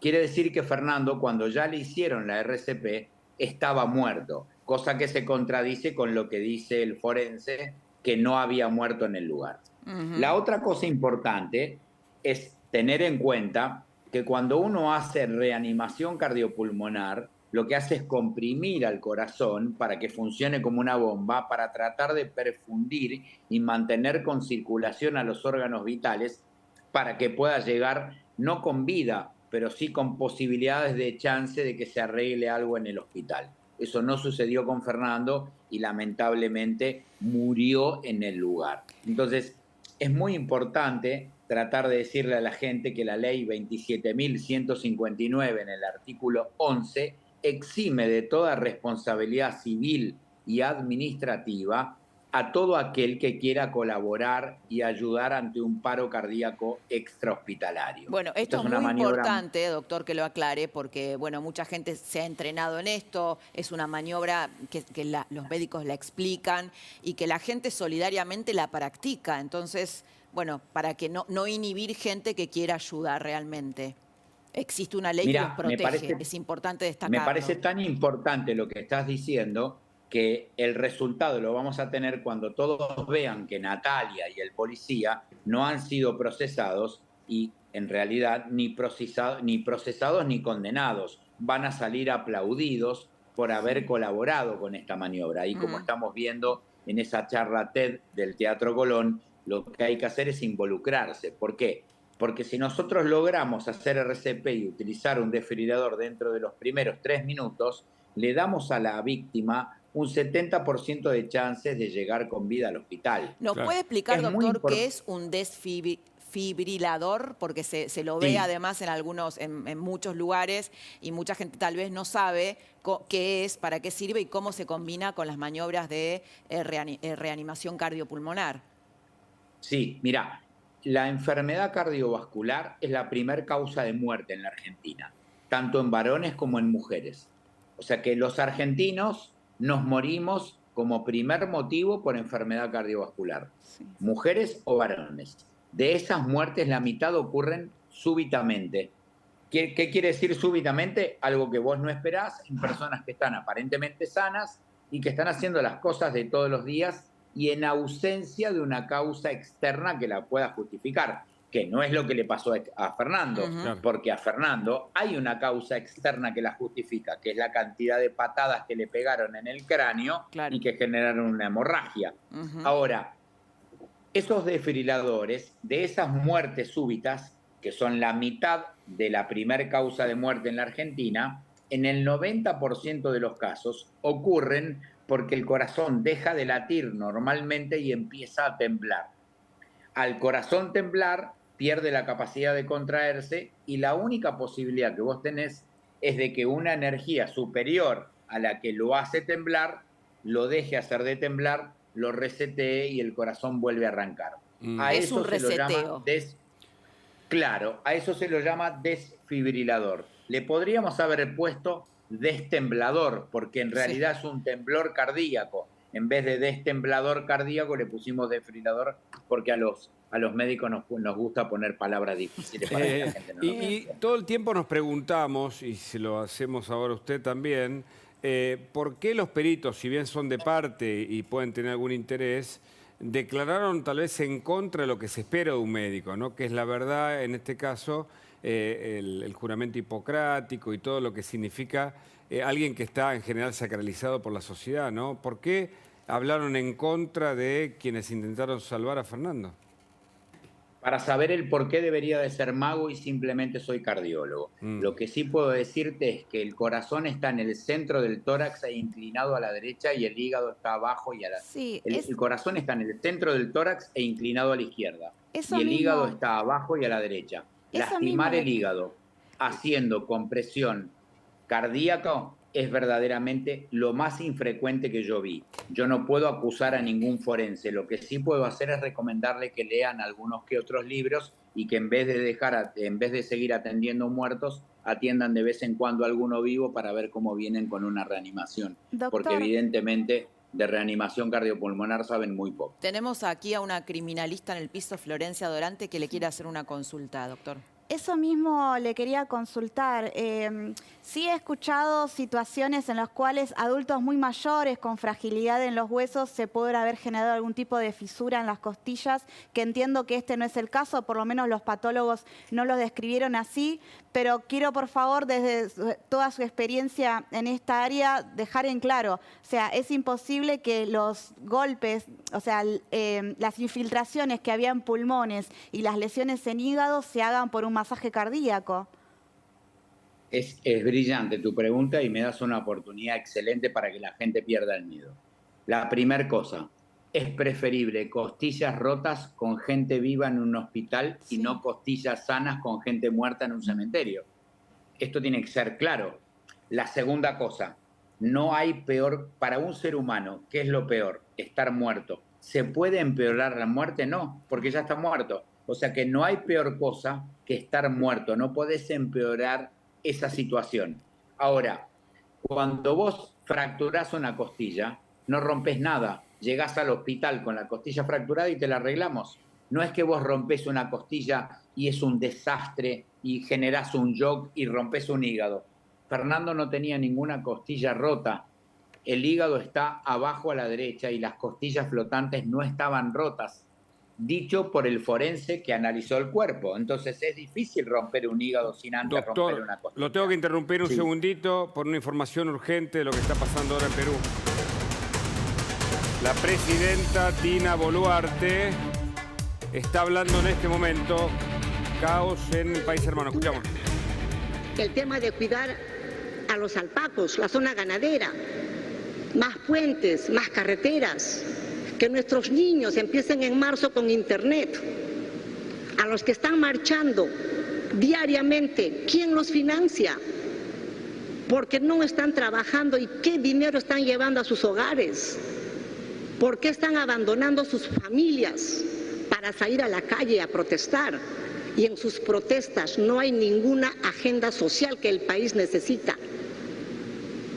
En sus protestas son cosas que ustedes saben, están al margen de la ley. Ustedes quieren quebrar el Estado de Derecho. Ustedes quieren generar caos y desorden y para dentro de ese caos y desorden tomar el poder de la nación. Están equivocados. Desde el gobierno le decimos al pueblo peruano, la situación está controlada y estará controlada porque sabemos que estos señores no van a cesar en su propósito de quebrar el Estado de Derecho. Pero también les decimos que actuaremos con todo el peso de la ley y estaremos y estamos individualizando a estos malos ciudadanos que están generando actos de violencia. Aprovecho también, señoras y señores, hermanas y hermanos que queremos vivir en paz, en orden y en calma, para desmentir las noticias falsas que han estado invadiendo todas las redes. El gobierno está firme y su gabinete más unido que nunca. Nuevamente, llamo al diálogo, llamo a la calma a aquellos líderes políticos que están llamando a estas marchas de protesta, tengan una mirada de país más sincera, más objetiva, más hermanada, y conversemos y dialoguemos para traer la calma, la paz, la unidad y el desarrollo de la patria. Muchas gracias y buenas noches. Voy a dar el micrófono al Premier, al jefe del gabinete. Muchas gracias. Muchísimas gracias. Muy buenas noches. Yo quería brevemente... Crisis de Perú, una crisis política que tiene preso al presidente Castillo por el intento de golpe de Estado y la crisis que ha llevado a tener, la crisis civil que ha llevado a tener más de 50 muertos. Piden que renuncie Boluarte. Boluarte dice que se va a mantener en el cargo. Se pensaba que había renunciado y por eso hace este mensaje. Y un poco lo conecto con el inicio del programa, ¿no? Sí. Cómo mueren las democracias. Exacto. Pero una mirada de Martín Tetaz sobre esta crisis institucional en Perú. Y en la región, Martín, porque me parece que hay una crisis política, me parece que afecta a las democracias. Esto es tremendo, ¿no? Esto que estábamos viendo es tremendo y es casi, por eso digo yo, porque a veces alguno dice, bueno, no, pero pasa nada que ver con lo que pasa acá. Acá nosotros, decían más temprano, tenemos anticuerpos para eso, por haber sobrevivido a una dictadura, etcétera, 40 años de democracia. Estos casos son caricaturas de lo que empieza a pasar cuando le perdemos el respeto a las instituciones. Los equilibrios institucionales son delicados en América Latina. Entonces no es una buena idea jugar con fuego en América Latina, no es una buena idea ni cerrar el Parlamento, ni desafiar a la justicia, porque son cosas que después obviamente terminan debilitando muchísimo la legitimidad de los gobiernos y terminan en crisis políticas como la que estamos viendo en Perú, ¿no? Bueno, también me parece... y además gobiernos, perdón, Silvia, ya te dejo, ¿no? Gobiernos que llegan, bueno, como en el caso de Chile, a través de grandes protestas populares, que finalmente, bueno, ahora se resolvió bien, digamos, porque tenemos un nuevo gobierno, pero... Sí, pero Boric está muy cuestionado. Boric está cuestionado, La protesta es legítima, no hay ningún problema con la protesta popular. Lo de Brasil. Lo que no se puede hacer es alterar el orden institucional, suspender el funcionamiento del Congreso porque no me gusta cómo funciona el Congreso, o suspender el funcionamiento de la Corte en la práctica incumpliendo los fallos porque no me gustan los fallos, porque ese tipo de maniobras golpistas terminan con situaciones... O mandar patotas a la calle o extremistas a los arriesgan permanentemente la institucionalidad y juegan con fuego. Y este es el tipo de cosas que pasa. Hay un contexto que lo mencionó Hugo al comienzo del programa, que tiene que ver con el narcosocialismo, es decir, protestas que según información y la visión de muchos expertos, tienen que ver con financiamiento del narcotráfico con discurso socialista. Esto es gravísimo. En el caso particular de Perú hay dos cosas muy importantes a señalar y es realmente la templanza que está mostrando la presidenta de Perú, Boluarte, en una situación gravísima, y también hay un punto muy grave a señalar y es la participación de Evo Morales en este tipo de protestas vinculadas al narcotráfico. Digamos además que Evo Morales también va a ser un invitado ahora a la reunión de CELAC. Martín, gracias. Muchas gracias. Muchísimas gracias por la invitación. Bueno, lo tenemos nuevamente a Jan Linares. Sí, Jan, que nos va a contar más detalles, ¿no? De cómo sigue esto, alegatos y veredicto ¿Cómo sigue final. este caso que nos está conmoviendo y que llega a su fin el 31 de enero?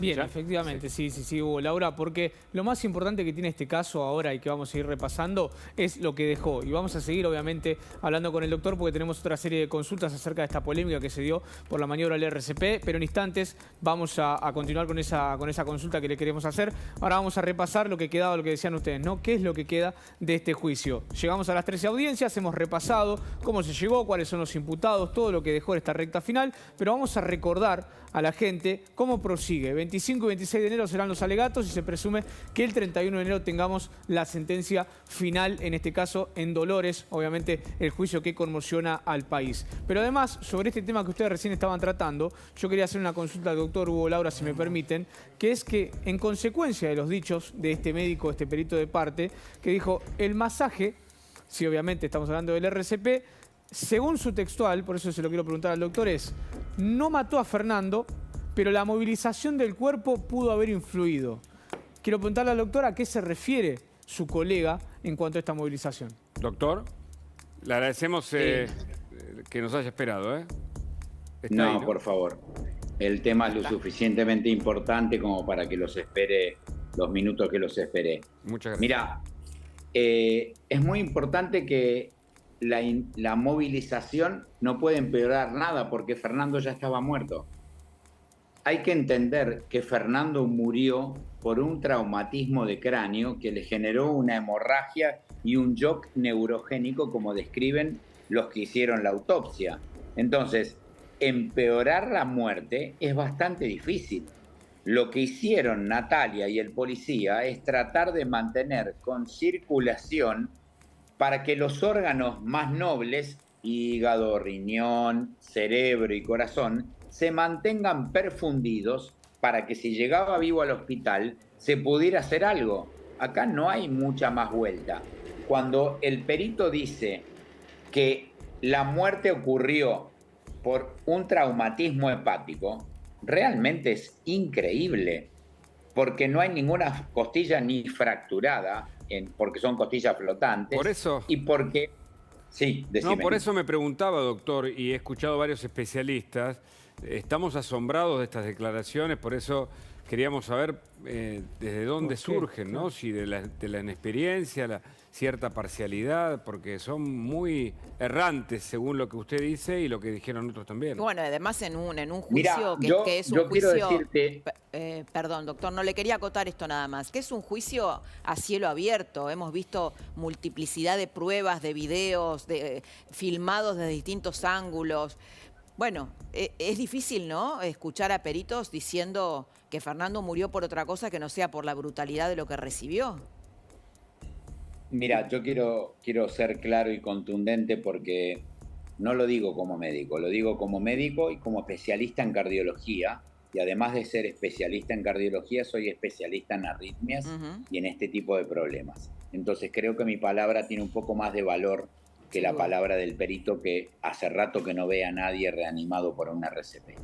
Entonces, quiero decir y ser claro en esto. Cuando vos haces RCP, lo que intentás es salvar una vida que ya está muerta, porque si no, no haces RCP. La peor RCP es la que no se hace. Ninguno de los dos integrantes que hicieron RCP eran personas que no estaban preparadas. Tanto el policía como Natalia habían hecho un curso, así que sabían perfectamente bien dónde tenían que comprimir, que es en el tórax. El hígado está en el abdomen, abajo y a la derecha. El corazón está en el centro del tórax e inclinado a la izquierda. Romper el hígado en dos personas que están preparadas, después de 32 años de ser médico y estar trabajando en emergencias en un hospital de 400 camas, nunca vi ningún hígado roto por una RCP. Entonces, realmente, ¿qué los motiva a estos médicos a decir una cosa así? Yo no lo sé porque no soy mago, soy simplemente un cardiólogo. Lo que te digo es que la evidencia médica no se discute. Podemos o no podemos creer en Dios, pero el resto tiene que presentar los datos, y los datos que ellos presentan no son contundentes. Los que son contundentes son los datos de la autopsia, que dicen que el hígado no presentó ninguna hemorragia. Entonces, la medicina no es una creencia, es una ciencia y un arte. para que vos puedas opinar sobre algo tenés que presentar los datos. Y ellos lo único que presentan son opiniones. Las opiniones en medicina no sirven. Bueno, súper claro. Además de cardiólogo y jefe de arritmias, un gran docente. Sí. Así que, doctor Morris, muchas gracias por haber compartido todos estos conceptos con nosotros esta noche. Muy interesante. No, a ustedes, porque es tan importante que logremos que la gente no se asuste y que vea que Natalia y el policía no van a ser procesados, van a ser aplaudidos y que jamás le va a pasar nada, porque la ley 27.159 en el artículo 11 exime a todas las personas que quieran involucrarse para salvar a alguien de un paro cardíaco extrahospitalario. Lo que tenemos que hacer es involucrarnos para ayudarnos. No tenemos que dejar que esto nos intimide y no ayudar a la gente. Muchas gracias, doctor. Hasta luego. Saludos. Buenas noches. Seguimos con este tema. Hablamos con Gustavo Palmer, es empresario de la noche, es el dueño del Boliche Q. Tiene una larga experiencia. Además, coordina como un grupo de empresarios también que se dedican a la nocturnidad. Así que él sabe todo sobre este tema. Hola, Gustavo, ¿cómo va tanto tiempo? No, amigo. Muy bien. La Cámara de Discoteca de la Provincia de Buenos Aires coordinás y seguramente seguiste el caso Fernando Báez Sosa con inquietud. Contanos tu mirada sobre las responsabilidades de los locales, por ejemplo, en este tipo de hechos. No, en lo que respecta a la discoteca, Lebric, para mí hizo todo lo que tenía que hacer en función a la definición de seguridad, porque tenía empresa de seguridad pertinente bajo ley 21.197, por lo cual cada uno de los componentes tiene el estado físico, psíquico adecuado y no tiene antecedentes penales. Eso cumplía con la historia de la ley. Después, en segunda instancia, los que agredieron a Fernando salieron por la puerta principal y a Fernando lo sacaron por la puerta trasera. Eso también es un protocolo debido. En tercer lugar... Eso, perdón, Gustavo, que a unos lo sacaron por la puerta principal y a otros por la puerta trasera, el protocolo que es para que no se agarren afuera. Exactamente. Pero finalmente se agarraron afuera. No, pero se encontraron por el otro lado. O sea, date cuenta que la discoteca, por un lado da una calle y por el otro lado da otra calle, ¿entendés? Después se encontraron, después de los 10 minutos, ¿entendés? Pero cuando lo sacaron a Fernando y lo sacaron, obviamente, a los agresores lo sacan por la avenida 3, por la puerta principal. Y a Fernando lo sacan por la otra puerta, por la paralela, por la otra calle. Sí, a ver, Gustavo, te digo lo que mucha gente se pregunta y voy a hacer un poco de canal, ¿no? A ver, cuando uno ve que un grupo tan violento se está peleando con otro, o básicamente con Fernando, y lo sacás a la calle, aunque sean calles distintas, es obvio que se pueden matar afuera. No, pero pará, déjame terminar que te explique. Yo te explico de lo que es sobre la ley en función a cómo tiene que estar una discoteca. A vos te exigen las cámaras pertinentes, las 16 cámaras pertinentes. Te exigen la empresa de seguridad. Te digo porque nosotros en el Q, todos los días, entraban 7.000 personas. Yo tenía caballería, infantería, 6 móviles policiales y tenía 2 ambulancias de alta complejidad. En función a que tenía que tener policía en la calle.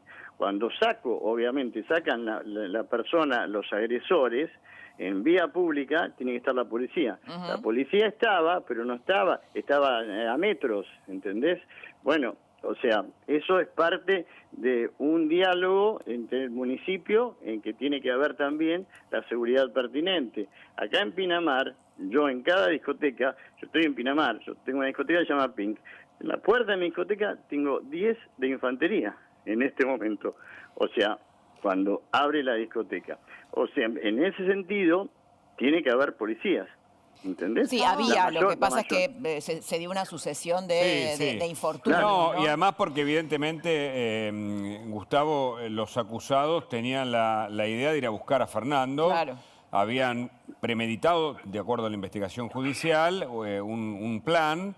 Y lo fueron a buscar, o sea que esperaron a que la policía se fuese, incluso que se corriese para ejecutar su bueno, lo que pasó, ¿no?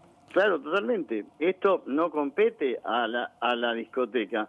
Esto fue un antecedente por la cual termina la tragedia que obviamente todos lamentamos en ese sentido. Florencia Dorante es criminalista y tiene una pregunta, Gustavo, por favor. Sí, cómo no. Te quería consultar, Gustavo, buenas noches. Dentro de tu experiencia, si LEBRIC cumplió con todos los protocolos que explicabas, ¿por qué crees que lleva 3 años cerrado y por qué también crees que varios boliches de la zona también permanecen cerrados desde esta causa? Porque yo pienso que LEBRIC, para mí, sería una falta de respeto. Para mí personalmente, una falta de respeto que abriese por todo lo acontecido, ¿me entendés? Y lo otro que decís vos, no me consta que todas las discotecas de Villa Gesell hayan cerrado, sí que algunas hayan cerrado porque Villa Gesell está por este antecedente, la juventud no está yendo tanto a Villa Gesell, ¿entendés? Entonces se trasladó hasta otros lugares de la costa en sí, ¿no es cierto? Yo tengo entendido esa historia, porque Villa Gesell no me compete como jurisdicción. Sí te puedo hablar como jurisdicción Pinamar, porque hace 38 años yo vengo acá, y en todas las discotecas, cuando yo estoy desde el Cubo hasta ahora, siempre hubo muchos policías en la puerta. Porque hay antecedentes también, hace mucho tiempo, hace 10, 12 años, que la gente se peleaba en la calle. Y bueno, y ahí estaba caballería, yo tenía infantería y tenía los patrulleros correspondientes. Ahora a la caballería la reemplaza lo que es la policía de moto. La motorizada, la brigada motorizada. La motorizada, ¿entendés? Entiendo, Gustavo, la falta de personal en ese lugar y también la cantidad de gente que tenían que manejar esos policías, pero te consulto porque, por supuesto, sabes mucho más que yo de estos protocolos, pero se discutió durante estos 3 años si la seguridad del boliche no debía dar aviso a la policía o entregar directamente a quienes habían supuestamente causado conflicto dentro del local. Yo creo que dieron aviso a la policía. Creo que dieron aviso a la policía, no estoy en la instancia porque no pertenezco a la discoteca en sí, pero creo que dieron el aviso a la policía pertinente donde había una agresión o una gresca en la parte externa, y en un momento determinado también dieron aviso a la ambulancia, porque una discoteca, para que estar habilitada, tiene que tener un sentido de auxilio de, por ejemplo, emergencias, para que esté habilitado, si no, no te dan la habilitación. Ahora, de lo que vos estás relatando, una falla de seguridad hubo, o afuera, o adentro, o porque si no, no se hubieran enfrentado. No, yo te digo que en un momento determinado, para mí, hay una falla o hay un descubierto de la parte de policía en función a la cantidad de policías que había en la parte externa. En la parte interna, lo que es discoteca, lo sacan de manera que tienen que sacar. Ahora, después, si estaban la cantidad de policías que tiene que haber o no, a mí no compete eso en explicarte, porque yo no sé. O sea, yo antes de abrir una discoteca, yo me reúno. Por ejemplo, el 27 de diciembre nos reunimos con Bernie, con el ministro de Seguridad, y en el provincial. Y nos dio los ítems que teníamos que realizar en función a la seguridad que iba a haber este año bajo el operativo ¿Él Sol. Personalmente? Sí, personalmente. Está bien. Estuvimos reunidos siempre, 2, 3 horas, y nos explica. Entonces, nosotros atentos, hacemos una simbiosis de trabajo en base a que no suceda una tragedia o un problema, ¿no es cierto? Jean Libares, que es nuestro compañero que se dedica particularmente, también tiene una pregunta, por favor, Gustavo. Sí, cómo no. Gustavo, buenas noches. Bueno, tenemos claro el rol que cumplen los empleados de seguridad dentro del boliche, usted recién lo marcó, lo explicó y se entendió perfecto. Ahora bien, cuando sacan, como por ejemplo pasó en este caso con Fernando por un lado y los imputados por el otro, lo sacan del boliche, ¿hasta dónde tienen alcance los empleados de seguridad? ¿Hasta la puerta del boliche? Porque, por ejemplo, le quiero plantear esta situación. Usted me dice, y está claro, lo sabemos todos, casi 8 minutos después de que lo sacan, tienen esta gresca y lo matan a Fernando. Pero ocurrió enfrente de LEBRIC. Digo, el boliche a ese momento, ¿tiene alguna responsabilidad el empleado de seguridad por estar en cercanías de su boliche? No, porque digamos, vos Al ser vía pública ya interviene la policía. Claro, es la parte pública. Claro. Inclusive es por ley, ¿entendés? En ese sentido, vos por ley dejás a la persona agresora, obviamente, en la puerta de la discoteca, en la vía pública, y ahí intercede por sinapsis mismo la policía, ¿entendés? Por eso Gustavo, es la conjunción y por eso son, digamos, el diálogo que tenés que tener con los funcionarios para que se actúen de manera exacta. En la puerta del lugar. Como bien dice, ¿cómo cambió la noche después del crimen de Fernando? No, la noche cambió, o sea, la noche viene cambiando, mutando. Yo tengo 45 años de noche, donde todos los días aprendo algo nuevo. La noche fue mutando de la década. ¿45 años de noche? Sí, ¿Y trabajando de noche. ¿Cuándo empezaste? Sí. Y yo tengo 60, voy a cumplir 64 años. Tenés voz de alguien de 40 y pico, de alguien más joven. Sí, no, yo hago mucha gimnasia, me mantengo, no tomo alcohol, Bien. Bueno, yo qué sé. Trato de mantenerme en ese sentido, ¿no? Pero yo cuando empecé a trabajar... Contá la noche que organizás el Flower Power aquí, ¿no? Claro. ¿Te acordás? No, lo sigo organizando. Acá muy cerca de acá. Sí, la Flower Organiza Power. una fiesta. Sí, con un socio mío que está conmigo ahora. Que es para gente un poco más adulta. Sí, es para gente más adulta, más 40, es la fiesta más importante en Yo cuando cumpla 40 voy a ir, Gustavo. Están invitados porque es muy divertido.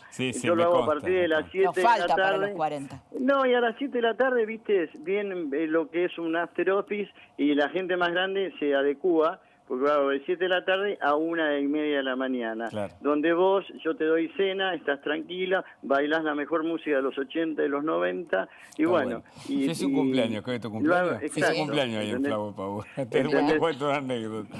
Y Gustavo fue muy amable y lo organiza muy bien. Pero yo te quiero preguntar, estaba preguntando cómo cambió. Si cambió, ¿no? Claro, es que fue mutando a través de esta historia. Antes no había tanta violencia. La violencia fue creciendo a través del tiempo socialmente hablando. Es así, es progresivo.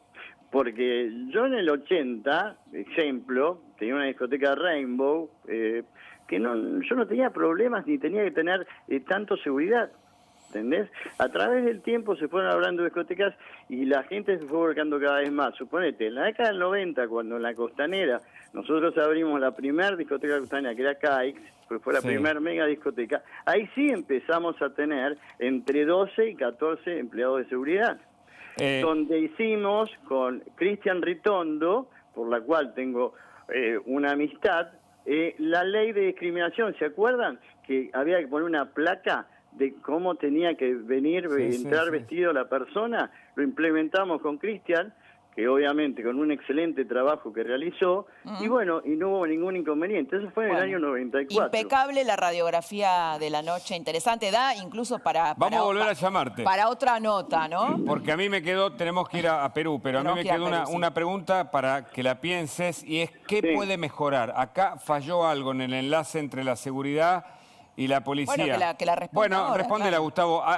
¿Qué se puede mejorar? Vos respondés o sos responsable de la Cámara de empresarios de los boliches. Mira, yo como vocero de la Cámara de Discoteca de Provincia de Buenos Aires, yo pienso que tiene que mejorar día a día todo, porque no hay un 10 total. El 10 total lo tiene el Barbas, que obviamente nos regula la vida, y gracias a Dios nos regula desde el cielo. Pero en una historia así presente, nosotros tenemos que tener diálogos específicos con los funcionarios día a día, y también, ¿sabés con quién tenemos diálogos?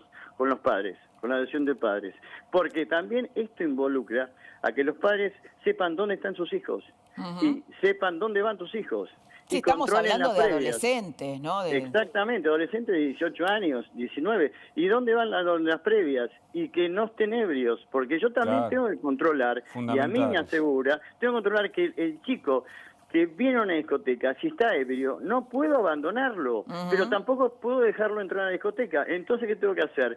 Tengo que crear una sala de emergencia con un médico por la cual, sí, obligarlo a ir a la sala de emergencia hasta que se mejore. Una vez que se mejore, avisarle al padre que lo venga a buscar, o si no, llevarlo yo personalmente con un remis a su respectivo hogar para que no suceda ninguna tragedia. Por lo que estás diciendo, mayor compromiso, ¿no, Gustavo? Pero totalmente, mayor compromiso, mayor diálogo, y es lo que estamos haciendo. Ahora un diálogo entre el funcionario de seguridad que se está haciendo y también con la Cámara y Asociación de Padres, porque también tenemos que, tiene que tener, yo lo hago con mi hija tiene 18 años, yo le pregunto, ¿a dónde vas? ¿A dónde fuiste? ¿Dónde estuviste? Y también... el trabajo de los padres. Claro, el trabajo digamos, Gustavo, de comunicación, ¿entendés? Fundamental. Bueno, es interesantísimo todo lo que nos estás contando, nos tenemos que ir a una información urgente en Perú. Bueno. Gracias a ustedes por la... No, por favor, un abrazo. Que tengan un excelente año. Un abrazo. Nos vamos a Perú, urgente.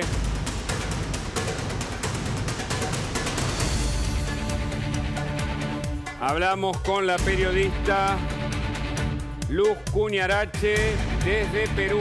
Esto está pasando. Luz, buenas noches, gracias por el contacto. Contanos. ¿Qué tal, Hugo? Buenas noches. Hola, buenas noches. Pues lo que ustedes pueden... ¿Qué tal, Laura, Hugo? ¿Cómo están? Vemos gracias llamas. Por el contacto, Vemos fuego. Exactamente. Tremendas las imágenes que estamos viendo, Luz. Sí.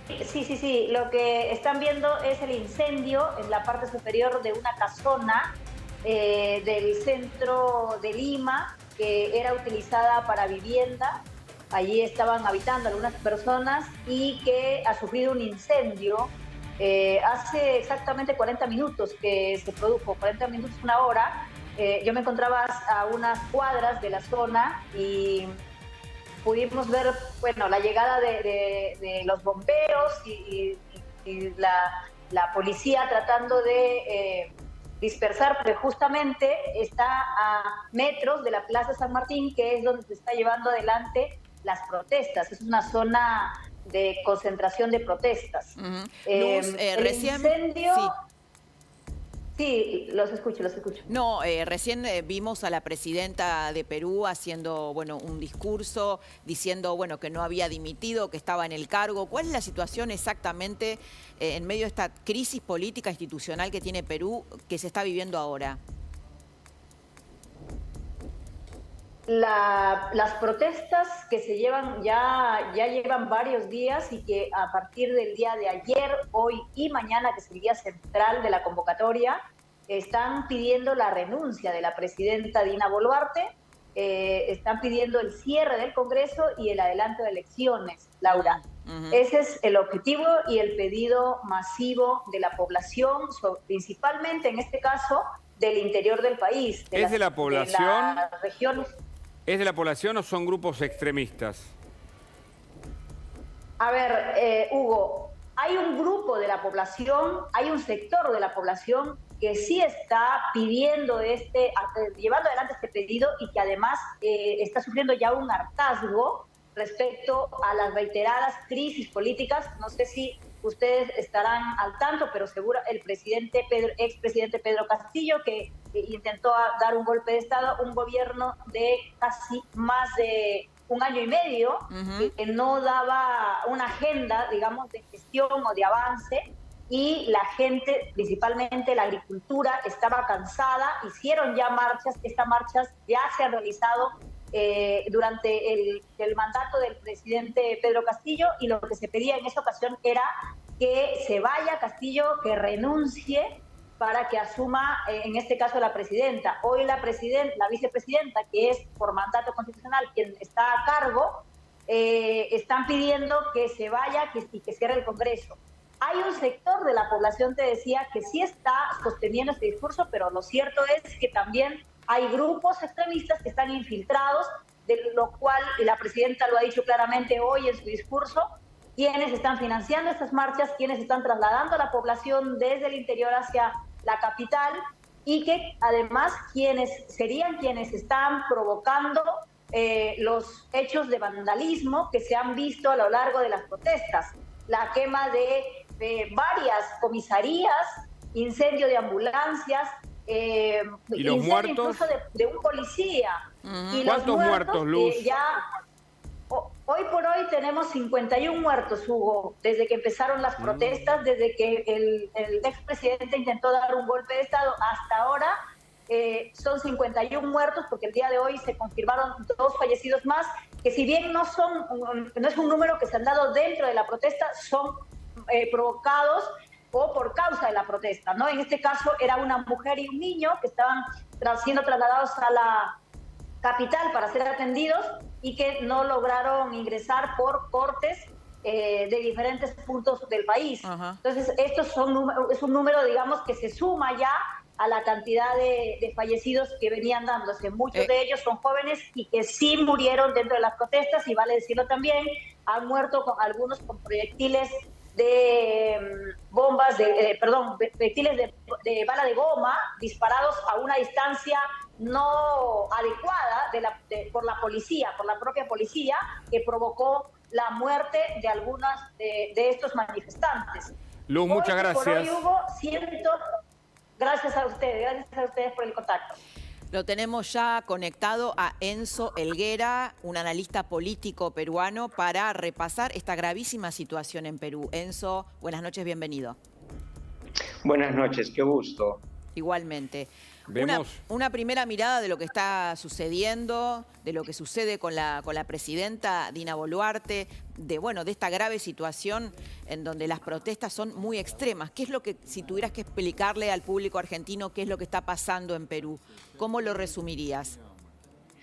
Bueno, que un grupo de la población, un sector bastante, digamos, pequeño en relación a toda la población nacional, que está compuesto por una parte, en su mayoría, que quiere protestar en contra de la actual presidenta Dina Boluarte, y otro sector mucho más pequeño, pero mucho más radical, que se encuentra aprovechando esta agenda de protestas para realizar actos vandálicos y atentar contra la propiedad privada y contra, evidentemente, el propio Estado. Eso como para tratar de resumirlo con 2 puntos en agenda. El primero, exigir la renuncia de Dina Boluarte, y el segundo, que se declare una asamblea constituyente. Básicamente esas son las 2 demandas que tienen o que se han identificado que tienen estos grupos. ¿Dirías que esta es una demanda popular, es encarnada por la gente, mayoritariamente? No podría decir en estos momentos de que sea un asunto o un clamor de la mayoría de personas, sí por un sector ciertamente importante, pero no exactamente la mayoría. Correcto. Muchos de ellos, tras las protestas iniciales, se han visto afectados financieramente. Por poner un ejemplo, los ganaderos lecheros, cuando incendiaron las empresas lecheras como la de Gloria, que es la más importante en el país, se terminaron viendo afectados porque no podían vender evidentemente su producto a la propia empresa, y este es un ejemplo de muchos cómo se han venido perjudicando a nivel nacional de estas protestas los propios lugareños sobre todo. Ahora, nosotros creo que conversamos hace un tiempo y ya estaban estas manifestaciones. ¿Crees que esto va a, digamos, a desmadrarse del todo? O tal como dijo Boluarte hace un ratito, la situación está, bueno, controlada, aunque con más de 50 muertos uno no puede decir esto, pero sí que hay un gobierno que va a permanecer hasta cumplir su mandato, en este caso. Bueno, creo que Dina Boluarte va a aferrarse al cargo a pesar de las demandas. Es justo recordar que en el quinquenio anterior, un presidente que colocó el Parlamento tuvo que renunciar tras 2 muertes únicamente, y bueno, con la presidenta Dina Boluarte van algunas decenas de muertos, que termina siendo un número, por supuesto, mucho mayor. Ella no ha dado retroceso en la renuncia, a diferencia del expresidente que cito. Yo no creo que la situación esté bajo control, porque evidentemente tener bajo control significa no incendios y no los disturbios que estamos viendo. Tiene un discurso por momentos institucionalista, y hasta allí respaldando a las fuerzas del orden se encuentra bastante bien, pero hay otro discurso en el cual ella intenta ser populista, pero con demandas que no podría cumplir, como por ejemplo prometiendo internet a todos nuestros niños en el país, cuando en realidad tenemos sectores que ni siquiera tienen luz. Muy interesante, ¿no? Entonces, Enzo. Bueno, Enzo Helguera, analista político de Perú. Gracias por habernos contado todo esto. Hasta la próxima, un abrazo. Igualmente. Tenemos más, tenemos mucho más. De más noticias a la noche. Así es. Dale. Bueno, buen programa, ¿no? Buen programa. Yo creo que a la conectado. gente le gusta. Del otro lado nos acompaña, la gente nos elige, acompaña. Por lo menos por ahora nos elige. Esperemos no defraudarlos. Y tuvimos además un picadito, ¿no? También con la gravedad de lo que pasa en Perú. Lo comentaba también Tetaz, que bueno, hay que estar alertas de estos ataques a la democracia, ¿no? Y de estas avanzadas. Y este año electoral va a venir picante. Va a venir picante. Y hay que mirar a la región, no solo a la Argentina, lo que pasó en Brasil, lo que está pasando ahora en Perú, lo que pasa en Bolivia. Recordad que son muchos los hechos, lo que pasa en Ecuador. Y recordando también, recordando también cómo fue electo Castillo, ¿no? Un maestro outsider, la gente cansada de la política o de los políticos tradicionales. Cansada de Keiko Fujimori, acusada de hechos de corrupción, una candidata débil, gana este hombre. No, pero digo esto por el tema de los outsiders, ¿no? La gente, tenemos en la Argentina, y con toda razón, gente muy distanciada de la política tradicional, pero finalmente en Perú eligen a alguien completamente outsider, un maestro con poca formación, y termina Perú de esta manera. Prestar atención a lo que pasa alrededor. Ojalá que la Argentina encuentre un rumbo un poco más saludable. Hasta mañana. Hasta mañana a las 22 aquí en Más Noticias.